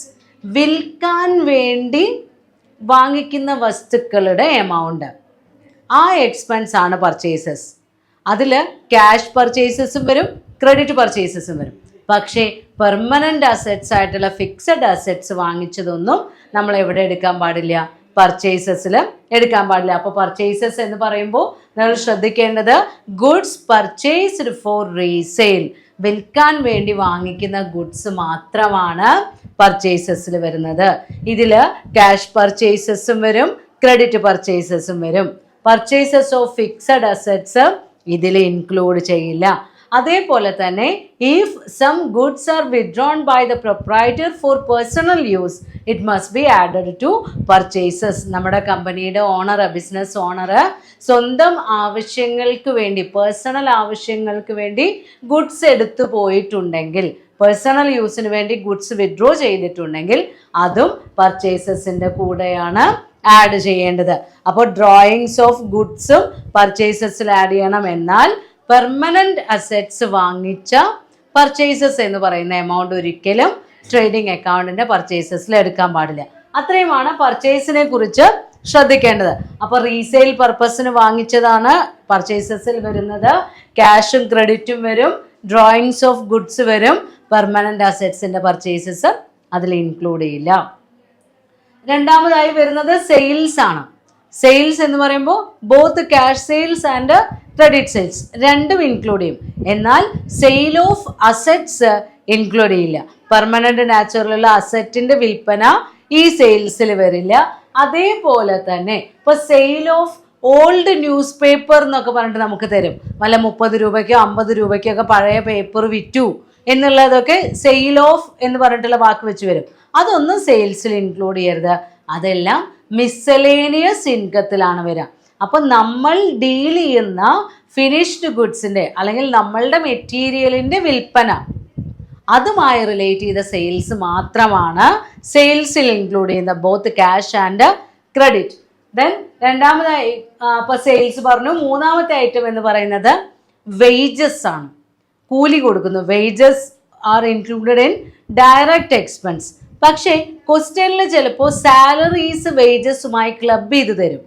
Wages and salaries എന്ന് തരും, അല്ലെങ്കിൽ സാലറീസ് ആൻഡ് വേജസ് എന്ന് തരും. വേജസ് ആൻഡ് സാലറീസ് എന്നാണ് തന്നിട്ടുള്ളതെങ്കിൽ ട്രേഡിംഗ് അക്കൗണ്ടിൽ ഇൻക്ലൂഡ് ചെയ്യണം. അതല്ല സാലറീസ് ആൻഡ് വേജസ് എന്നാണ് തന്നിട്ടുള്ളതെങ്കിൽ പ്രോഫിറ്റ് ആൻഡ് ലോസ് അക്കൗണ്ടിലാണ് ഇൻക്ലൂഡ് ചെയ്യേണ്ടത്. അതേപോലെ തന്നെ ഇപ്പം നമ്മൾ ഏതെങ്കിലും ഒരു ബിൽഡിങ്ങിൻ്റെ കൺസ്ട്രക്ഷന് വേണ്ടിയോ ഒരു അസറ്റിൻ്റെ പർച്ചേസസിന് വേണ്ടിയോ ഒക്കെയാണ് വേജസ് കൊടുത്തിട്ടുള്ളത് എങ്കിൽ അത് നമ്മൾ ഡയറക്റ്റ് എക്സ്പെൻസ് ആയി അല്ല ട്രീറ്റ് ചെയ്യുക. ആ അസറ്റിൻ്റെ കോസ്റ്റ് കാൽക്കുലേറ്റ് ചെയ്യുമ്പോൾ അതിൻ്റെ കൂടെ ആഡ് ചെയ്യാണ് ചെയ്യാം. അപ്പോൾ വേജസ് ആൻഡ് സാലറീസ് ആണെങ്കിൽ ട്രേഡിംഗ് അക്കൗണ്ടിൽ, സാലറീസ് ആൻഡ് വേജസ് ആണെങ്കിൽ പ്രോഫിറ്റ് ആൻഡ് ലോസ് അക്കൗണ്ടിൽ, പെർമനൻ്റ് അസറ്റുമായോ കൺസ്ട്രക്ഷൻ ഓഫ് ബിൽഡിങ്ങുമായോ റിലേറ്റ് ചെയ്ത് വരുന്ന വേജസ് ആ അസറ്റിൻ്റെ കോസ്റ്റിൻ്റെ കൂടെ ആഡ് ചെയ്യണം. ദെൻ മാനുഫാക്ചറിങ് അക്കൗണ്ട് പ്രിപ്പയർ ചെയ്യുന്ന കമ്പനിയാണെങ്കിൽ ആ ഫാക്ടറിയിലെ ലേബറിന് കൊടുത്ത വേജസ് മാനുഫാക്ചറിങ് അക്കൗണ്ടിലാണ് എടുക്കേണ്ടത്. ഇത്രയും കാര്യങ്ങളാണ് വേജസ് എന്ന് പറയുന്ന ഐറ്റത്തിൽ ശ്രദ്ധിക്കേണ്ടത്. ദെൻ അടുത്തതായി പറയുന്നത് ഫ്രൈറ്റ്, കാരേജ്, കാർട്ടേജ്. ഇതെല്ലാം ഈ എക്സ്പെൻസുകളെല്ലാം ഇൻവേർഡ് എന്ന് പറഞ്ഞിട്ടാണ് തന്നിട്ടുള്ളതെങ്കിൽ കാരേജ് ഇൻവേർഡ്, ഫ്രൈറ്റ് ഇൻവേർഡ്, അങ്ങനെയാണെങ്കിൽ ട്രേഡിംഗ് അക്കൗണ്ടിൽ. എന്നാൽ ക്യാരേജ് ഔട്ട്വേർഡ് എന്നാണ് തന്നിട്ടുള്ളതെങ്കിൽ പ്രോഫിറ്റ് ആൻഡ് ലോസ് അക്കൗണ്ടിൽ. കാരണം ഗുഡ്സ് ഫാക്ടറിയിലേക്ക് കൊണ്ടുവരുമ്പോൾ വരുന്ന എക്സ്പെൻസ് ആണെങ്കിൽ പ്രൊഡക്ഷൻ റിലേറ്റഡ് ആണ്. വിൽക്കാൻ വേണ്ടി ഗുഡ്സ് കൊണ്ടുപോകുമ്പോൾ വരുന്ന എക്സ്പെൻസ് സെയിൽസ് റിലേറ്റഡ് ആണ്. അപ്പോൾ ഇൻവേർഡ് എന്ന് പറഞ്ഞ് തന്നിട്ടുള്ളത് ട്രേഡിംഗ് അക്കൗണ്ടിൽ, ഔട്ട്വേർഡ് എന്ന് പറഞ്ഞ് തരുമ്പോൾ പ്രോഫിറ്റ് ആൻഡ് ലോസ് അക്കൗണ്ടിൽ. ദെൻ ലാസ്റ്റ് ആയിട്ട് വരുന്നതാണ് റോയൽറ്റി. റോയൽറ്റി എന്ന് പറയുമ്പോൾ കോപ്പി റൈറ്റ് അല്ലെങ്കിൽ പാറ്റന്റ് റൈറ്റിനൊക്കെ വേണ്ടി കൊടുക്കുന്ന പേയ്മെന്റ് ആണ് റോയൽറ്റി.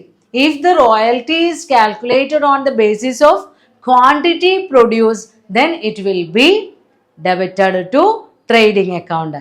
നമ്മൾ റോയൽറ്റി ക്വാണ്ടിറ്റി പ്രൊഡ്യൂസ്ഡിനെ ബേസ് ചെയ്താണ് കാൽക്കുലേറ്റ് ചെയ്യുന്നതെങ്കിൽ ട്രേഡിംഗ് അക്കൗണ്ടിൽ ഇൻക്ലൂഡ് ചെയ്യണം. എന്നാൽ റോയൽറ്റി ക്വാണ്ടിറ്റി സോൾഡിനെ അടിസ്ഥാനമാക്കിയാണ് കാൽക്കുലേറ്റ് ചെയ്യുന്നത് എങ്കിൽ പ്രോഫിറ്റ് ആൻഡ് ലോസ് അക്കൗണ്ടിലാണ് എടുക്കേണ്ടത്. അപ്പോൾ റോയൽറ്റി ക്വാണ്ടിറ്റി പ്രൊഡ്യൂസ്ഡ് ആണെങ്കിൽ ട്രേഡിംഗ് അക്കൗണ്ട്, ക്വാണ്ടിറ്റി സോൾഡുമായി റിലേറ്റ് ചെയ്ത് വരികയാണെങ്കിൽ profit and loss account. Then ചില കേസിൽ ഇപ്പോൾ ഈ മൈനിങ് കമ്പനീസിലൊക്കെ റോയൽറ്റി ഗവൺമെന്റിന് കൊടുക്കേണ്ടി വരും. അപ്പോൾ if the royalty is paid to government it will be charged to profit and loss account. അപ്പോൾ royalty based on quantity produced ആണെങ്കിൽ ട്രേഡിംഗ് അക്കൗണ്ടിൽ, അതേസമയം ക്വാണ്ടിറ്റി ബേസ്ഡ് ആണ് പക്ഷെ പെയ്ഡ് ടു ഗവൺമെന്റ് ആണെങ്കിൽ പ്രോഫിറ്റ് ആൻഡ് ലോസ് അക്കൗണ്ടിൽ. ക്വാണ്ടിറ്റി സോൾഡിനെ അടിസ്ഥാനമാക്കി കാൽക്കുലേറ്റ് ചെയ്യുന്ന റോയൽറ്റി ആണെങ്കിൽ പ്രോഫിറ്റ് ആൻഡ് ലോസ് അക്കൗണ്ടിൽ. അപ്പോൾ ഒറ്റ കാര്യം ശ്രദ്ധിക്കുക, ക്വാണ്ടിറ്റി പ്രൊഡ്യൂസറിനെ അടിസ്ഥാനമാക്കിയ റോയൽറ്റി ആണെങ്കിൽ ട്രേഡിംഗ് അക്കൗണ്ട്, ക്വാണ്ടിറ്റി സോൾഡിനെ ബേസ് ചെയ്തിട്ടുള്ള royalty profit and loss account, royalty paid to government profit and loss account. അപ്പോൾ ഇത്രയും ഐറ്റംസ് ക്വസ്റ്റ്യനിൽ വരുമ്പോൾ നിങ്ങൾ പ്രോബ്ലം ചെയ്യുമ്പോൾ ശ്രദ്ധിക്കണം. ഫൈനൽ അക്കൗണ്ട്സിലെ ഓപ്പറേഷണൽ റിസൾട്ടായ പ്രോഫിറ്റ് കാൽക്കുലേഷൻ്റെ സെക്കൻഡ് സ്റ്റേജ് ആണ് calculation of net profit. First നമ്മൾ പറഞ്ഞു calculation of gross profit with the help of trading account. And the net profit is calculated by preparing profit and loss account. Profit and loss account എന്ന് പറയുമ്പോൾ trading അക്കൗണ്ടിൽ നമ്മൾ വെറും trading activity sales and purchase related income ആണ് കണ്ടുപിടിച്ചത്. എന്നാൽ net profit എന്ന് പറയുമ്പോൾ നെറ്റ് ഓപ്പറേറ്റിംഗ് റിസൾട്ട് ആണ്. എല്ലാ ഇൻഡയറക്റ്റ് എക്സ്പെൻസുകളും എല്ലാ ഇൻഡയറക്റ്റ് ഇൻകവും എല്ലാം കണക്കാക്കിയതിന് ശേഷം നമ്മൾക്ക് എത്രയാണ് ലാഭമുള്ളത് അതാണ് കാൽക്കുലേറ്റ് ചെയ്യുന്നത്. അപ്പോൾ അതിനുവേണ്ടി profit and loss account prepare ചെയ്യുമ്പോൾ ഏറ്റവും ആദ്യം റെക്കോർഡ് ചെയ്യുന്നത് ട്രേഡിംഗ് അക്കൗണ്ടിൻ്റെ ബാലൻസ് ആണ്. ട്രേഡിംഗ് അക്കൗണ്ടിൽ ഗ്രോസ് പ്രോഫിറ്റ് ആണെങ്കിലും ഗ്രോസ് ലോസ് ആണെങ്കിലും നമ്മൾ പറഞ്ഞിരുന്നു ആ ബാലൻസ് ട്രാൻസ്ഫർ ചെയ്യുന്നത് പ്രോഫിറ്റ് ആൻഡ് ലോസ് അക്കൗണ്ടിലേക്കാണ്. ഒരേ സെക്ഷൻ പോലെ, അതായത് ട്രേഡിങ്ങിൻ്റെ ബാക്കിയായിട്ടാണ് പ്രോഫിറ്റ് ആൻഡ് ലോസ് അക്കൗണ്ട് നമ്മൾ ചെയ്തു തുടങ്ങുന്നത്. അപ്പോൾ ഗ്രോസ് പ്രോഫിറ്റ് ആണെങ്കിൽ ക്രെഡിറ്റ് സൈഡിൽ by gross profit transferred from trading account. Gross loss ആണെങ്കിൽ എക്സ്പെൻസ് സൈഡിൽ to gross loss transferred from trading account. അതിൽ നിന്നാണ് നമ്മൾ സ്റ്റാർട്ട് ചെയ്യുന്നത്. ദെൻ എല്ലാ ഇൻഡയറക്റ്റ് എക്സ്പെൻസുകളും ഡെബിറ്റ് സൈഡിൽ എഴുതാം. ഇപ്പോൾ സാലറീസ്, പോസ്റ്റേജ്, ബാഡ് ഡെപ്റ്റ്, loss by fire, loss by theft, repairs, interest, അങ്ങനെ വരുന്ന എല്ലാ ചെലവുകളും എല്ലാ നഷ്ടങ്ങളും ഇൻഡയറക്റ്റായി വരുന്ന, അതായത് പ്രൊഡക്ഷൻ റിലേറ്റഡ് അല്ലാതെ അഡ്മിനിസ്ട്രേഷനുമായും സെയിൽസുമായും റിലേറ്റ് ചെയ്ത് വരുന്ന എല്ലാ എക്സ്പെൻസുകളും എല്ലാ ലോസുകളും നമ്മൾ ഡെബിറ്റ് സൈഡിൽ എഴുതുന്നു. ദെൻ എല്ലാ ഇൻകവും ഗ്രോസ് പ്രോഫിറ്റ് ആദ്യം ഇവിടെ ക്രെഡിറ്റ് സൈഡിൽ എഴുതി വെച്ചിട്ടുണ്ടാവും ഗ്രോസ് പ്രോഫിറ്റ് ആണെങ്കിൽ. അപ്പോൾ ആ ഗ്രോസ് പ്രോഫിറ്റിന് താഴെ ബാക്കിയുള്ള എല്ലാ ഇൻകവും ഗെയിനും എഴുതാം. Interest, commission received, rent received, അതേപോലെ തന്നെ ഡിവിഡൻഡ് റിസീവ്ഡ്, ഡിസ്കൗണ്ട് റിസീവ്ഡ്, അങ്ങനെ പറയുന്ന എന്തെല്ലാം ഇൻകം ആണോ നമ്മൾക്ക് ക്വസ്റ്റ്യനിൽ തന്നിട്ടുള്ളത്, അല്ലെങ്കിൽ എന്തെല്ലാം അൺഎക്സ്പെക്റ്റഡ് ഗെയിൻസ് ആണോ ക്വസ്റ്റ്യനിൽ തന്നിട്ടുള്ളത്, അതെല്ലാം ക്രെഡിറ്റ് സൈഡിൽ എഴുതാം. ദെൻ നമ്മൾ അക്കൗണ്ട് ബാലൻസ് ചെയ്യുന്നു. ഇൻകം സൈഡ് ആണ് കൂടുതലെങ്കിൽ ഗ്രോസ് പ്രോഫിറ്റും മറ്റ് ഇൻകവും കൂട്ടിയിട്ടുള്ള ക്രെഡിറ്റ് സൈഡ് കൂടുതലും ഡെബിറ്റ് സൈഡ് കുറവുമാണെങ്കിൽ ഡെബിറ്റ് സൈഡിൽ ബാലൻസ് വരും. അതിൻ്റെ നേർക്കാണ് നമ്മൾ എഴുതേണ്ടത് ടു നെറ്റ് പ്രോഫിറ്റ്. അതെല്ലാം ചെലവ് കൂടുതലും വരുമാനം കുറവുമാണെങ്കിൽ ക്രെഡിറ്റ് സൈഡിൽ ബാലൻസ് വരും, അപ്പോൾ നെറ്റ് ലോസ്. അപ്പോൾ profit and loss account prepare ചെയ്ത് അക്കൗണ്ട് ടോട്ടൽ ചെയ്തതിന് ശേഷം ഡെബിറ്റ് സൈഡിലാണ് ബാലൻസിങ് ഫിഗർ വരുന്നതെങ്കിൽ അത് നെറ്റ് പ്രോഫിറ്റ്. ബാലൻസ് ഷീറ്റിലെ ക്യാപിറ്റലുമായി അഡ്ജസ്റ്റ് ചെയ്ത് എഴുതേണ്ട ഐറ്റം. ദെൻ ക്രെഡിറ്റ് സൈഡിലാണ് ഷോർട്ടേജ് വരുന്നത് എങ്കിൽ, അതായത് ഇൻകം കുറവും എക്സ്പെൻസ് കൂടുതലുമാണെങ്കിൽ ആ ഷോർട്ടേജ് ആണ് ബൈ നെറ്റ് ലോസ്. അപ്പോൾ profit and loss account prepare ചെയ്ത് കഴിയുമ്പോൾ നമ്മൾക്ക് ആ സ്ഥാപനത്തിന് ആ ഒരു വർഷം മീൻസ് എത്രയാണോ അക്കൗണ്ടിങ് പീരിയഡ് അവർ കാൽക്കുലേറ്റ് ചെയ്യുന്നത്. ചിലപ്പോൾ ഇൻ്ററിം അക്കൗണ്ട് ഒക്കെയാണ് പ്രിപ്പയർ ചെയ്യുന്നതെങ്കിൽ ഇടയ്ക്ക് വെച്ചായിരിക്കും, ഇപ്പോൾ ഒരു 6 മാസം കഴിഞ്ഞു, എങ്ങനെയാണെങ്കിലും വേണ്ടില്ല അവർ കൺസിഡർ ചെയ്ത അക്കൗണ്ടിങ് പീരിയഡിൽ നെറ്റ് പ്രോഫിറ്റ് ആണോ നെറ്റ് ലോസ് ആണോ എന്ന് കാൽക്കുലേറ്റ് ചെയ്യാൻ നമ്മൾക്ക് profit and loss account prepare ചെയ്താൽ മതി. ഇനി ഈ profit and loss account prepare ചെയ്യുമ്പോഴും നമ്മൾ ചില പ്രത്യേക ഐറ്റംസ് എൻ്റർ ചെയ്യുമ്പോൾ ശ്രദ്ധിക്കണം. ഇപ്പോൾ നമ്മൾ ട്രേഡിംഗ് അക്കൗണ്ടിൽ ഇമ്പോർട്ടൻ്റ് ഐറ്റംസ് പറഞ്ഞില്ലേ, അതേപോലെ തന്നെ ഇപ്പോൾ റെൻ്റ് റേറ്റ്സ് എന്നൊക്കെ പറയുന്ന ഐറ്റംസ് ഉണ്ട്. അത് മുനിസിപ്പൽ ബോഡീസിന് നമ്മൾ കൊടുക്കുന്ന പേയ്മെൻ്റ് ആണ്, അത് ഡെബിറ്റ് സൈഡിൽ എഴുതണം. അതേപോലെ തന്നെ ഇപ്പോൾ ഡിപ്രീസിയേഷൻ അസെറ്റ്സുമായി റിലേറ്റ് ചെയ്ത് വരുന്നതാണ് തേയ്മാന ചെലവ്. അസെറ്റ്സ് ദീർഘകാലം ഉപയോഗിക്കുമ്പോൾ അതിൻ്റെ വാല്യൂവിൽ റിഡക്ഷൻ വരും. അപ്പോൾ ആ അസെറ്റ് ഫാക്ടറിയിൽ ഉപയോഗിക്കുന്നതാണെങ്കിൽ നമ്മൾ പ്രോഫിറ്റ് ആൻഡ് ലോസ് അക്കൗണ്ടിലല്ല കൺസിഡർ ചെയ്യുക. ഫാക്ടറി ബിൽഡിങ്ങിൻ്റെയോ ഫാക്ടറി പ്ലാന്റിൻ്റെയോ ഒക്കെ ആണെങ്കിൽ അതൊക്കെ ട്രേഡിംഗ് അക്കൗണ്ടിലേക്കാണ്. എന്നാൽ ഓഫീസ് ബിൽഡിംഗ് അല്ലെങ്കിൽ സെയിൽസ് റിലേറ്റഡ് മെഷീൻസിൻ്റെയോ ഓഫീസിൽ വരുന്ന അസെറ്റ്സിൻ്റെ ഒക്കെ ഡിപ്രീസിയേഷൻ അഡ്മിനിസ്ട്രേറ്റീവ് എക്സ്പെൻസ് ആണ്. അതേപോലെ ജനറൽ എക്സ്പെൻസ് എന്ന് പറയുന്ന ഐറ്റം നമ്മളുടെ ഓഫീസ് റിലേറ്റഡ് എക്സ്പെൻസ് ആണ്, നമ്മൾ പ്രോഫിറ്റ് ആൻഡ് ലോസ് അക്കൗണ്ടിൽ ഡെബിറ്റ് ചെയ്യും. ദെൻ അതേപോലെ തന്നെ നമ്മൾ പേയ്മെൻറ്റുകളൊക്കെ കൊടുക്കുമ്പോൾ ടാക്സ്, ഇൻകം ടാക്സ് വരും. അപ്പോൾ ഇൻകം ടാക്സ് എന്ന് പറയുന്നത് നമ്മുടെ പ്രൊപ്രൈറ്ററുടെ പേഴ്സണൽ എക്സ്പെൻസ് ആയിട്ട് നമ്മൾ കണക്കാക്കും. അദ്ദേഹത്തിന് വരുന്ന ഇൻകത്തിന് അദ്ദേഹം കൊടുക്കുന്ന ടാക്സ് ആണെങ്കിൽ പേഴ്സണൽ എക്സ്പെൻസ് ആയി ട്രീറ്റ് ചെയ്യുമ്പോൾ ഡ്രോയിങ്സിൻ്റെ കൂടെയൊക്കെയാണ് കൺസിഡർ ചെയ്യാറുള്ളത്. ദെൻ ഓരോ ലോസ് ബൈ ഫയർ, തെഫ്റ്റ്, അങ്ങനെ വരുന്ന എല്ലാ എക്സ്പെൻസുകളും നമ്മൾ എവിടെയാണ് എടുക്കുന്നത്? പ്രോഫിറ്റ് ആൻഡ് ലോസ് അക്കൗണ്ടിലാണ് കൺസിഡർ ചെയ്യുന്നത്. അതേസമയം ചില ഐറ്റംസ് വരുന്നുണ്ട്. അപ്പോൾ പാക്കേജിങ് എന്നൊക്കെ പറഞ്ഞ ചില ടേംസ് വരും. പാക്കിംഗ് എന്ന് പറഞ്ഞു കഴിഞ്ഞാൽ വിൽപ്പന സമയത്ത് സെയിൽസ് റിലേറ്റഡ് ആയി വരുന്നതാണ്. ഇപ്പോൾ പ്രൊഡക്ട്സ് ഒക്കെ ഒരു വലിയ കണ്ടെയ്നറിലാക്കി നമ്മൾ വാനിലേക്ക് കയറ്റി വെക്കുകയോ അല്ലെങ്കിൽ പാക്കറ്റാക്കി കൊടുത്തയക്കുകയോ ഒരു കവറിലിട്ട് കൊടുത്തയക്കുകയോ അതിനൊക്കെ വരുന്ന എക്സ്പെൻസ് ആണ് പാക്കിംഗ്. അത് പ്രോഫിറ്റ് ആൻഡ് ലോസ് അക്കൗണ്ടിലാണ്. എന്നാൽ പാക്കേജിങ് എന്ന് പറഞ്ഞിട്ടൊരു എക്സ്പെൻസ് വരും. പാക്കേജിങ് എന്ന് പറയുമ്പോൾ പ്രൊഡക്ട്സ് നമ്മൾ പ്രൊഡ്യൂസ് ചെയ്യുന്ന ആ ഉൽപ്പന്നം കേടുവരാതിരിക്കാൻ കണ്ടെയ്നറിലിടും. ഇപ്പം ചായപ്പൊടിയൊക്കെ ബോട്ടിലിടുക, ബിസ്ക്കറ്റുകളൊക്കെ അതിൻ്റെ ഒരു കവർ ഉണ്ടാവും, ആ പ്രൊഡക്റ്റ് കവർ ചെയ്യുന്ന ആ കവർ, അതാണ് പാക്കേജിങ്. അത് ഫാക്ടറിയിൽ വരുന്നതാണ്. ആ പ്രൊഡക്റ്റിൻ്റെ സേഫ്റ്റിക്ക് വേണ്ടി, അത് ക്വാളിറ്റി നഷ്ടപ്പെടാതിരിക്കാൻ വേണ്ടി നമ്മൾ കണ്ടെയ്നേഴ്സിലാക്കുന്നു. അത് പാക്കേജിങ് ആണ്. അത് നമ്മൾ കൺസിഡർ ചെയ്യുന്നത് ട്രേഡിംഗ് അക്കൗണ്ടിലാണ്. അപ്പോൾ ബാഡ് ഡെപ്റ്റ് ഇതേപോലെ തന്നെ നമുക്ക് കിട്ടാക്കടം ഉണ്ടായിരിക്കും, അത് നമ്മളുടെ ലോസ് ആയിട്ട് ട്രീറ്റ് ചെയ്യും. അപ്പോൾ റെൻ്റ്, റേറ്റ്സ്, ഇൻഷുറൻസ്. ഇപ്പോൾ ഇൻഷുറൻസ് നമ്മൾ ഓഫീസ് ബിൽഡിങ്ങിന് വേണ്ടിയാണ് ഉപയോഗിക്കുന്നതെങ്കിൽ പ്രോഫിറ്റ് ആൻഡ് ലോസ് അക്കൗണ്ടിലാണ് ഡെബിറ്റ് ചെയ്യേണ്ടത്. എന്നാൽ ഫാക്ടറി ബിൽഡിങ്ങിനുള്ള ഇൻഷുറൻസ് ആണെങ്കിൽ നമ്മൾ എവിടെ എടുക്കണം? ട്രേഡിംഗ് അക്കൗണ്ടിൽ കൺസിഡർ ചെയ്യണം. പിന്നെ ബാഡ് ഡെപ്റ്റ് നമ്മൾ പറഞ്ഞു കഴിഞ്ഞു, പ്രോഫിറ്റ് ആൻഡ് ലോസ് അക്കൗണ്ടിൽ വേണം. ഡിപ്രീസിയേഷനും പറഞ്ഞു. മാനുഫാക്ചറിങ് അക്കൗണ്ട് ഉണ്ടെങ്കിൽ ഫാക്ടറി ബിൽഡിങ്ങിൻ്റെ ഡിപ്രീസിയേഷനൊക്കെ മാനുഫാക്ചറിങ് അക്കൗണ്ടിലേക്ക് ട്രാൻസ്ഫർ ചെയ്യണം. ഓഫീസ് ബിൽഡിങ്ങിൻ്റേത് പ്രോഫിറ്റ് ആൻഡ് ലോസ് അക്കൗണ്ടിൽ.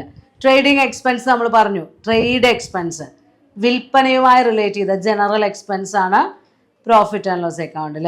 പിന്നെ പാക്കിങ്ങും പാക്കേജിങ്ങും പറഞ്ഞു. സാമ്പിൾ എന്ന് പറഞ്ഞിട്ടൊരു എക്സാമ്പിൾ വരും. സെയിൽസിൻ്റെ സമയത്ത് നമ്മൾക്ക് വരുന്നൊരു എക്സ്പെൻസ് ആണ് സാമ്പിൾ കൊടുക്കുമ്പോൾ. അപ്പോൾ അത് സെയിൽസ് റിലേറ്റഡ് ആണ് പ്രോഫിറ്റ് ആൻഡ് ലോസ് അക്കൗണ്ടിൽ. പിന്നെ ഇൻകം ടാക്സ് നമ്മൾ പറഞ്ഞു, ഡ്രോയിങ്സിൻ്റെ കൂടെ ആഡ് ചെയ്തിട്ട് ക്യാപിറ്റലിൽ നിന്ന് മൈനസ് ചെയ്യുക. അപ്പോൾ ഇത്രയും ഐറ്റംസ് ആണ്, indirect income and indirect expense ആണ് നമ്മൾ പ്രോഫിറ്റ് ആൻഡ് ലോസ് അക്കൗണ്ടിൽ ഇൻക്ലൂഡ് ചെയ്യുന്നത്. അപ്പോൾ അതിൽ ഒരു ഇല്ലുസ്ട്രേഷൻ തന്നിട്ടുണ്ട് തൊട്ടടുത്ത്. ഇല്ലുസ്ട്രേഷൻ 5 നിങ്ങളോട് prepare profit and loss account from the following balance extracted from the books of accounts for the year 2018. 2018 കുറച്ച് ഡാറ്റയാണ് തന്നിട്ടുള്ളത്. അത് വെച്ച് നിങ്ങളോട് profit and loss account prepare ചെയ്യാൻ. അതിൽ എല്ലാം നമുക്ക് നേരിട്ട് തന്നിട്ടുണ്ട്. Gross profit, salary, rent, rate, stationery. അപ്പം അത് ഓരോ എക്സ്പെൻസുകളും ഇൻകവും മാറി മാറി ഡെബിറ്റ് സൈഡിലും ക്രെഡിറ്റ് സൈഡിലുമായിട്ട് എഴുതാം. അഡ്ജസ്റ്റ്മെൻറ്റുകളൊന്നും ഇല്ലാത്തതാണ്, ഡയറക്റ്റ് പോസ്റ്റിംഗ് ആണ്. അങ്ങനെ ചെയ്ത് കഴിയുമ്പോൾ നമ്മൾക്ക് എന്ത് കിട്ടും? Net profit. ഇതിൽ 1,40,000 എന്ന് പറഞ്ഞാൽ നമുക്ക് നെറ്റ് പ്രോഫിറ്റ് കിട്ടിയിട്ടുണ്ട്. അപ്പോൾ അതിൽ ക്വസ്റ്റ്യനും ആൻസറും ടെക്സ്റ്റിൽ തന്നെ ഉള്ളതാണ്. നിങ്ങൾ ജസ്റ്റ് അതൊന്ന് വർക്കൗട്ട് ചെയ്ത് നോക്കുക. അപ്പോൾ പ്രോഫിറ്റ് ആൻഡ് ലോസ് അക്കൗണ്ടും അതിലെ കണ്ടൻറ്റും അതിൽ ശ്രദ്ധിക്കേണ്ട special item. Next topic, closing entries. Nominal അക്കൗണ്ടുകളുടെ ബാലൻസുകൾ എല്ലായ്പ്പോഴും നമ്മൾ ട്രേഡിംഗ് അക്കൗണ്ടിലേക്കോ അല്ലെങ്കിൽ പ്രോഫിറ്റ് ആൻഡ് ലോസ് അക്കൗണ്ടിലേക്കോ ട്രാൻസ്ഫർ ചെയ്യുകയാണ് ചെയ്യുന്നത്. ഇയർ എൻഡ് വരുമ്പോൾ ഫിനാൻഷ്യൽ അക്കൗണ്ടിങ് ഇയറിൻ്റെ എൻഡ് വരുന്ന സമയത്ത് നമ്മൾ ഓരോ അക്കൗണ്ടുകളും ക്ലോസ് ചെയ്യുമ്പോൾ transferred to profit and loss account അല്ലെങ്കിൽ ട്രാൻസ്ഫേർഡ് ടു ട്രേഡിംഗ് അക്കൗണ്ട് എന്ന് പറഞ്ഞ് ക്ലോസ് ചെയ്യുന്നു. ഇപ്പോൾ എക്സാമ്പിൾ പറയുകയാണെങ്കിൽ ട്രേഡിംഗ് അക്കൗണ്ടിൻ്റെ ഫോർമാറ്റ് നമ്മൾക്കറിയാം. ട്രേഡിംഗ് അക്കൗണ്ടിൽ ഡെബിറ്റ് സൈഡിൽ നമ്മൾ എന്തൊക്കെയാണ് എഴുതുന്നത്? To opening stock, to purchases. പർച്ചേസസിൽ എന്ത് മൈനസ് ചെയ്യുന്നു? ലെസ് പർച്ചേസസ് റിട്ടേൺ ചെയ്തിട്ട് നെറ്റ് പർച്ചേസസ് എമൗണ്ടിൽ എഴുതുന്നു. ദെൻ ടു ഡയറക്റ്റ് എക്സ്പെൻസ് എന്ന് പറഞ്ഞ് ഓരോ ഡയറക്റ്റ് എക്സ്പെൻസുകളെയും ഇൻഡിവിജ്വലി നമ്മൾ വേറെ വേറെ എഴുതി ആഡ് ചെയ്യുന്നുണ്ട്. അതേപോലെ ക്രെഡിറ്റ് സൈഡിൽ ബൈ സെയിൽസ് അക്കൗണ്ട്, അതിൽ നിന്നും എന്ത് മൈനസ് ചെയ്യും? സെയിൽസ് റിട്ടേൺ മൈനസ് ചെയ്യുക. അപ്പോൾ ഈ മൈനസ് ചെയ്യുക എന്ന് പറയുമ്പോൾ ജസ്റ്റ് ഓപ്പോസിറ്റ് സൈഡിൽ എഴുതുന്ന ആ ഒരു എഫക്റ്റ് ആണ് വരുന്നത്. ഈ ബാലൻസിൽ നിന്ന് അത്രയും കുറഞ്ഞു പോകുന്നു. ദെൻ ബൈ ക്ലോസിംഗ് സ്റ്റോക്ക് എന്ന് പറഞ്ഞിട്ട് നമ്മുടെ സ്റ്റോക്ക് ലാസ്റ്റ് ഡേറ്റിലുള്ള സ്റ്റോക്കും എഴുതി വെക്കുന്നു. ദെൻ ആ അക്കൗണ്ട് ബാലൻസ് ചെയ്യുമ്പോൾ ലാസ്റ്റിൽ എത്രയാണോ ബാലൻസിങ് ഫിഗർ വരുന്നത് അത് to gross profit transferred to profit and loss account എന്ന് പറഞ്ഞാണ് എഴുതുന്നത്. അതായത് അത് എവിടേക്കുള്ള എൻട്രി ആണ്? പ്രോഫിറ്റ് ആൻഡ് ലോസ് അക്കൗണ്ടിലേക്ക്. അപ്പോൾ ഇത് അക്കൗണ്ടിൽ ഇങ്ങനെ റെക്കോർഡ് ചെയ്ത് വെച്ചിട്ടുണ്ടെങ്കിൽ അതിനെ ബേസ് ചെയ്യുന്ന ഒരു ജേണൽ എൻട്രി നമ്മൾ അവിടെ എഴുതിയിട്ടുണ്ടാവും. ജേണലിൽ നിന്നാണല്ലോ ലെഡ്ജറിലേക്ക് പോസ്റ്റ് ചെയ്യുന്നത്. അപ്പോൾ ഈ ക്ലോസിംഗ് എൻട്രീസ് എങ്ങനെയാണ് ജേണലിൽ വരുന്നത്? ജേണലിൽ നിന്നാണ് നമ്മൾ ഇവിടേക്ക് ലെഡ്ജറിലേക്ക് പോസ്റ്റ് ചെയ്യുന്നത്. അപ്പോൾ ഇവിടെ ടു ഓപ്പണിംഗ് സ്റ്റോക്ക് എന്ന് പറയുന്ന സമയത്ത് ടു ക്രെഡിറ്റ് ആസ്പെക്റ്റ് ആയി വരുമ്പോൾ അവിടെ ഡെബിറ്റിൽ ഒരു എൻട്രി ഉണ്ട്. അങ്ങനെ ആ നോമിനൽ അക്കൗണ്ട് ക്ലോസ് ചെയ്യുന്ന എൻട്രീസ് നമ്മൾ എങ്ങനെയാണ് എഴുതുന്നത്? അതല്ലെങ്കിൽ ഈ ട്രേഡിംഗ് അക്കൗണ്ടിലോ പ്രോഫിറ്റ് ആൻഡ് ലോസ് അക്കൗണ്ടിലോ വരുന്ന ഐറ്റംസ് നമ്മൾ ജേണൽ എൻട്രിയിൽ എങ്ങനെയാണ് അപ്പിയർ ചെയ്യുന്നത്? അപ്പോൾ ആദ്യം ഡെബിറ്റ് സൈഡിലുള്ള ഐറ്റംസ് നോക്കാം. ഓപ്പണിംഗ് സ്റ്റോക്ക് ഉണ്ട്, പർച്ചേസസ് ഉണ്ട്, ഡയറക്റ്റ് എക്സ്പെൻസ് ഉണ്ട്. എല്ലാം ടു ടു എന്ന് പറഞ്ഞിട്ടല്ലേ നമ്മൾ എഴുതുന്നത്. അപ്പോൾ അതൊക്കെ ക്രെഡിറ്റ് ആണ്. ഏത് അക്കൗണ്ടിലാണ് ഇത് എഴുതിയിട്ടുള്ളത്? ട്രേഡിംഗ് അക്കൗണ്ടിൽ. അപ്പോൾ ആ ജേണൽ എൻട്രി നമ്മൾ എഴുതുകയാണെങ്കിൽ എങ്ങനെയാ വരിക? ട്രേഡിംഗ് അക്കൗണ്ട് ഡെപ്റ്റർ എമൗണ്ട് ലാസ്റ്റിൽ എല്ലാം കൂടെ ആഡ് ചെയ്തിട്ടാണ് എഴുതാം. ടു ഓപ്പണിംഗ് സ്റ്റോക്കിന് നമ്മൾ എന്ത് എഴുതും?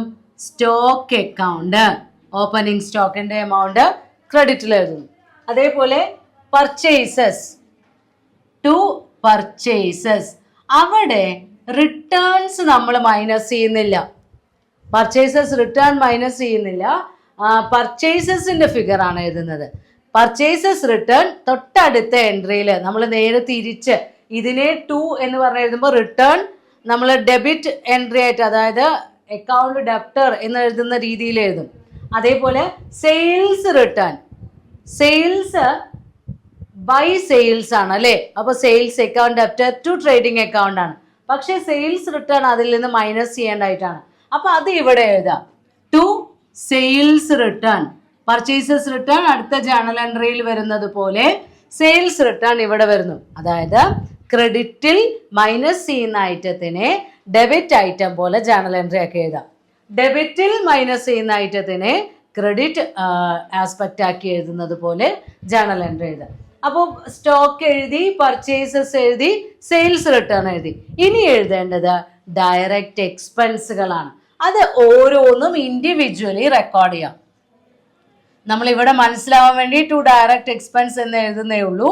പക്ഷേ ഇതിൽ ഓരോ ഐറ്റവും വേജസ് ആണെങ്കിൽ വേജസ്, ഫ്രൈറ്റ് ആണെങ്കിൽ ഫ്രൈറ്റ്, ഇൻഷുറൻസ്, ഒക്ട്രോയ്, അങ്ങനെ വരുന്ന എല്ലാ ഐറ്റവും വേറെ വേറെ എഴുതാം. അപ്പോൾ ഇതിൻ്റെ ഈ ക്രെഡിറ്റിൽ വരുന്ന എല്ലാ ഐറ്റത്തിൻ്റെയും കൂടെ ടോട്ടലാണ് ട്രേഡിംഗ് അക്കൗണ്ട് ഡെപ്റ്റർ എന്ന് പറഞ്ഞ് അതിൻ്റെ ടോട്ടലായി എഴുതുന്നത്. അപ്പോൾ ഡെബിറ്റ് സൈഡിൽ വരുന്ന ഗ്രോസ് പ്രോഫിറ്റ് ഒഴികെയുള്ള ബാക്കി കാര്യങ്ങൾ നമ്മൾ എൻ്റർ ചെയ്ത് കഴിഞ്ഞു. Gross profit last account prepare ചെയ്ത് കിട്ടുന്ന ലാസ്റ്റ് ബാലൻസ് ആണ്. അപ്പോൾ ആ ജേണൽ എൻട്രി ലാസ്റ്റ് എഴുതിയാൽ മതി. അപ്പോൾ ഡെബിറ്റ് സൈഡ് നമ്മൾ കവർ ചെയ്ത് കഴിഞ്ഞു. ഇപ്പുറത്തുള്ള റിട്ടേണും നമ്മൾ കൺസിഡർ ചെയ്തു.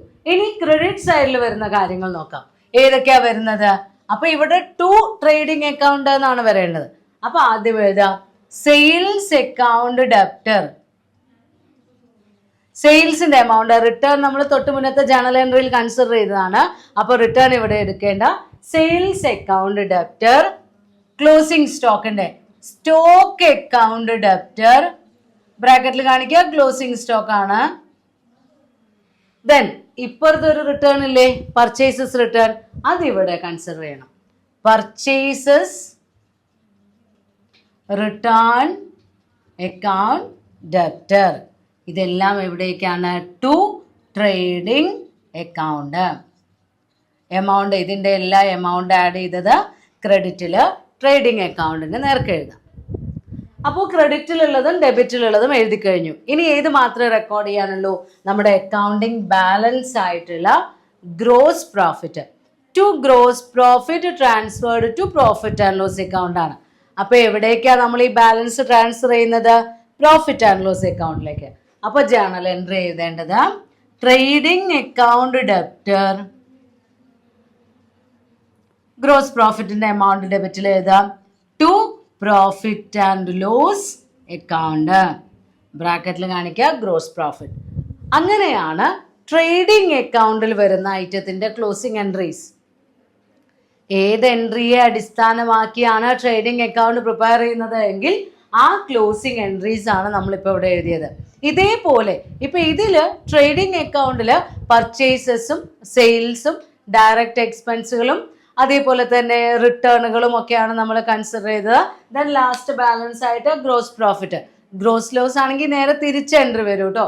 Profit and loss account debtor to trading account. അപ്പോഴല്ലേ ഇവിടെ ക്രെഡിറ്റിൽ by profit and loss account net loss ആയിട്ട് വരുള്ളൂ. അപ്പോൾ ബാലൻസിങ് ഫിഗർ ആയിട്ടുള്ള ഗ്രോസ് പ്രോഫിറ്റിനും ഗ്രോസ് ലോസിനും വരെ നമ്മൾ എൻട്രി എഴുതി കഴിഞ്ഞു.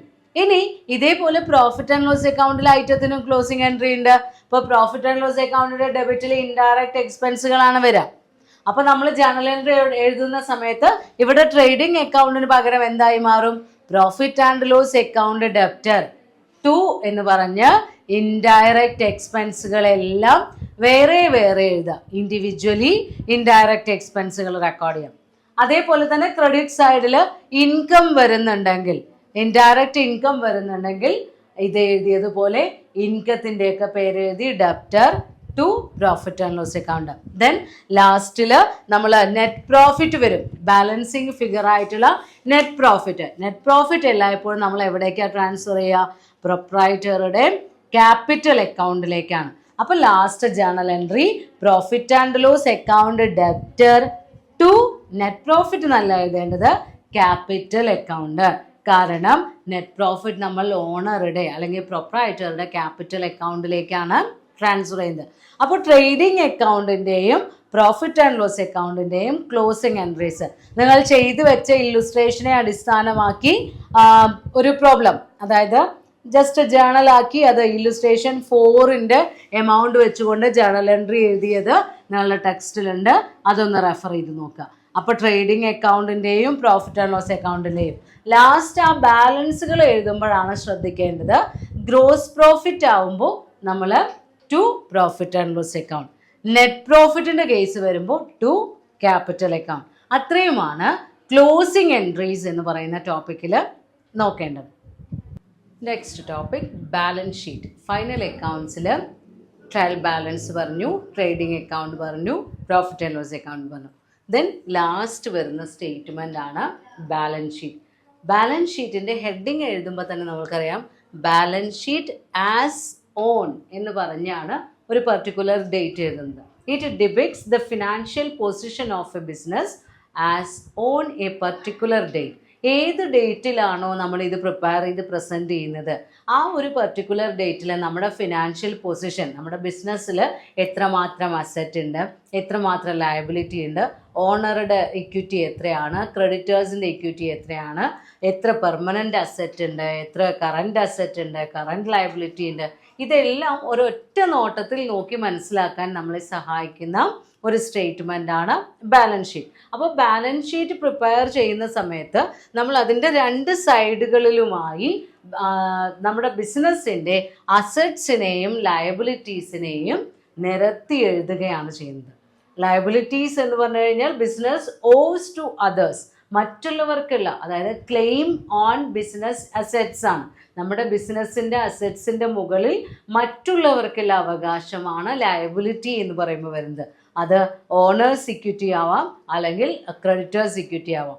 ക്രെഡിറ്റേഴ്സിനും നമ്മുടെ അസറ്റ്സിൻ്റെ മുകളിൽ അവകാശം ഉണ്ടായിരിക്കും, ഓണേഴ്സിനും ഉണ്ടാവും. ഓണറുടെ ഇക്വിറ്റി നമ്മൾ ക്യാപിറ്റൽ, നെറ്റ് പ്രോഫിറ്റ്, ഡ്രോയിങ്സ്, അത് മൂന്നുമായി അഡ്ജസ്റ്റ് ചെയ്തിട്ടാണ് ഓണറുടെ ഇക്വിറ്റി എത്രയാണ് എന്ന് റെപ്രസെൻ്റ് ചെയ്യുന്നത്. ദെൻ ക്രെഡിറ്റേഴ്സ് ഇക്വിറ്റി എന്ന് പറയുമ്പോൾ ബോറോവേഴ്സ് ഫണ്ട് ഉപയോഗിച്ച് നമ്മൾ ലോൺ വാങ്ങിച്ചിട്ടുണ്ടായിരിക്കും, അല്ലെങ്കിൽ സെക്യൂർഡ് ലോൺസോ ലോങ് ടേം ലോണോ ഒക്കെ ആയിട്ട് വാങ്ങിച്ചിട്ടുണ്ടാവും. അങ്ങനെ ഡെപ്റ്റ് ക്യാപിറ്റലിനെ റെപ്രസെൻ്റ് ചെയ്യുന്നതാണ് ക്രെഡിറ്റേഴ്സ് ഇക്വിറ്റി.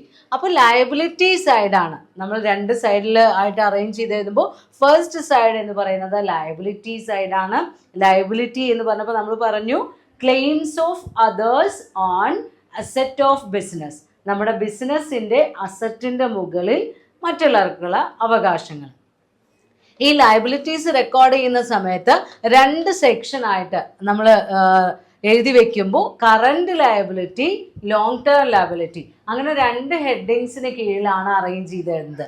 കറണ്ട് ലയബിലിറ്റീസ് എന്ന് പറയുമ്പോൾ the liabilities which must be paid within one operating cycle. നമ്മുടെ ഒരു ബിസിനസ്സിൻ്റെ ഒരു ഓപ്പറേറ്റിംഗ് സൈക്കിളിനുള്ളിൽ നമ്മൾ കൊടുത്തു തീർക്കേണ്ട ബാധ്യതകളാണ് കറണ്ട് ലയബിലിറ്റി. അപ്പോൾ ഒരു ഓപ്പറേറ്റിംഗ് സൈക്കിൾ എന്ന് പറഞ്ഞു കഴിഞ്ഞാൽ നോർമലി 1 ഇയർ. അപ്പോൾ ഒരു വർഷത്തിനുള്ളിൽ കൊടുത്തു തീർക്കേണ്ട ബാധ്യതകളാണ് കറണ്ട് ലയബിലിറ്റീസിന് കീഴിൽ വരുന്നത്. Normally it include bank overdraft, bills payable and sundry creditors. അപ്പോൾ payment period limited to 1 year, അതാണ് current liabilities. Then long term liabilities എന്ന് പറഞ്ഞു കഴിഞ്ഞാൽ നമ്മൾക്ക് എന്തുണ്ടായിരിക്കും, പേയ്മെൻറ്റ് പീരിയഡിന് കുറച്ചുകൂടെ ഒരു എക്സ്റ്റൻഷൻ ഉണ്ടാവും.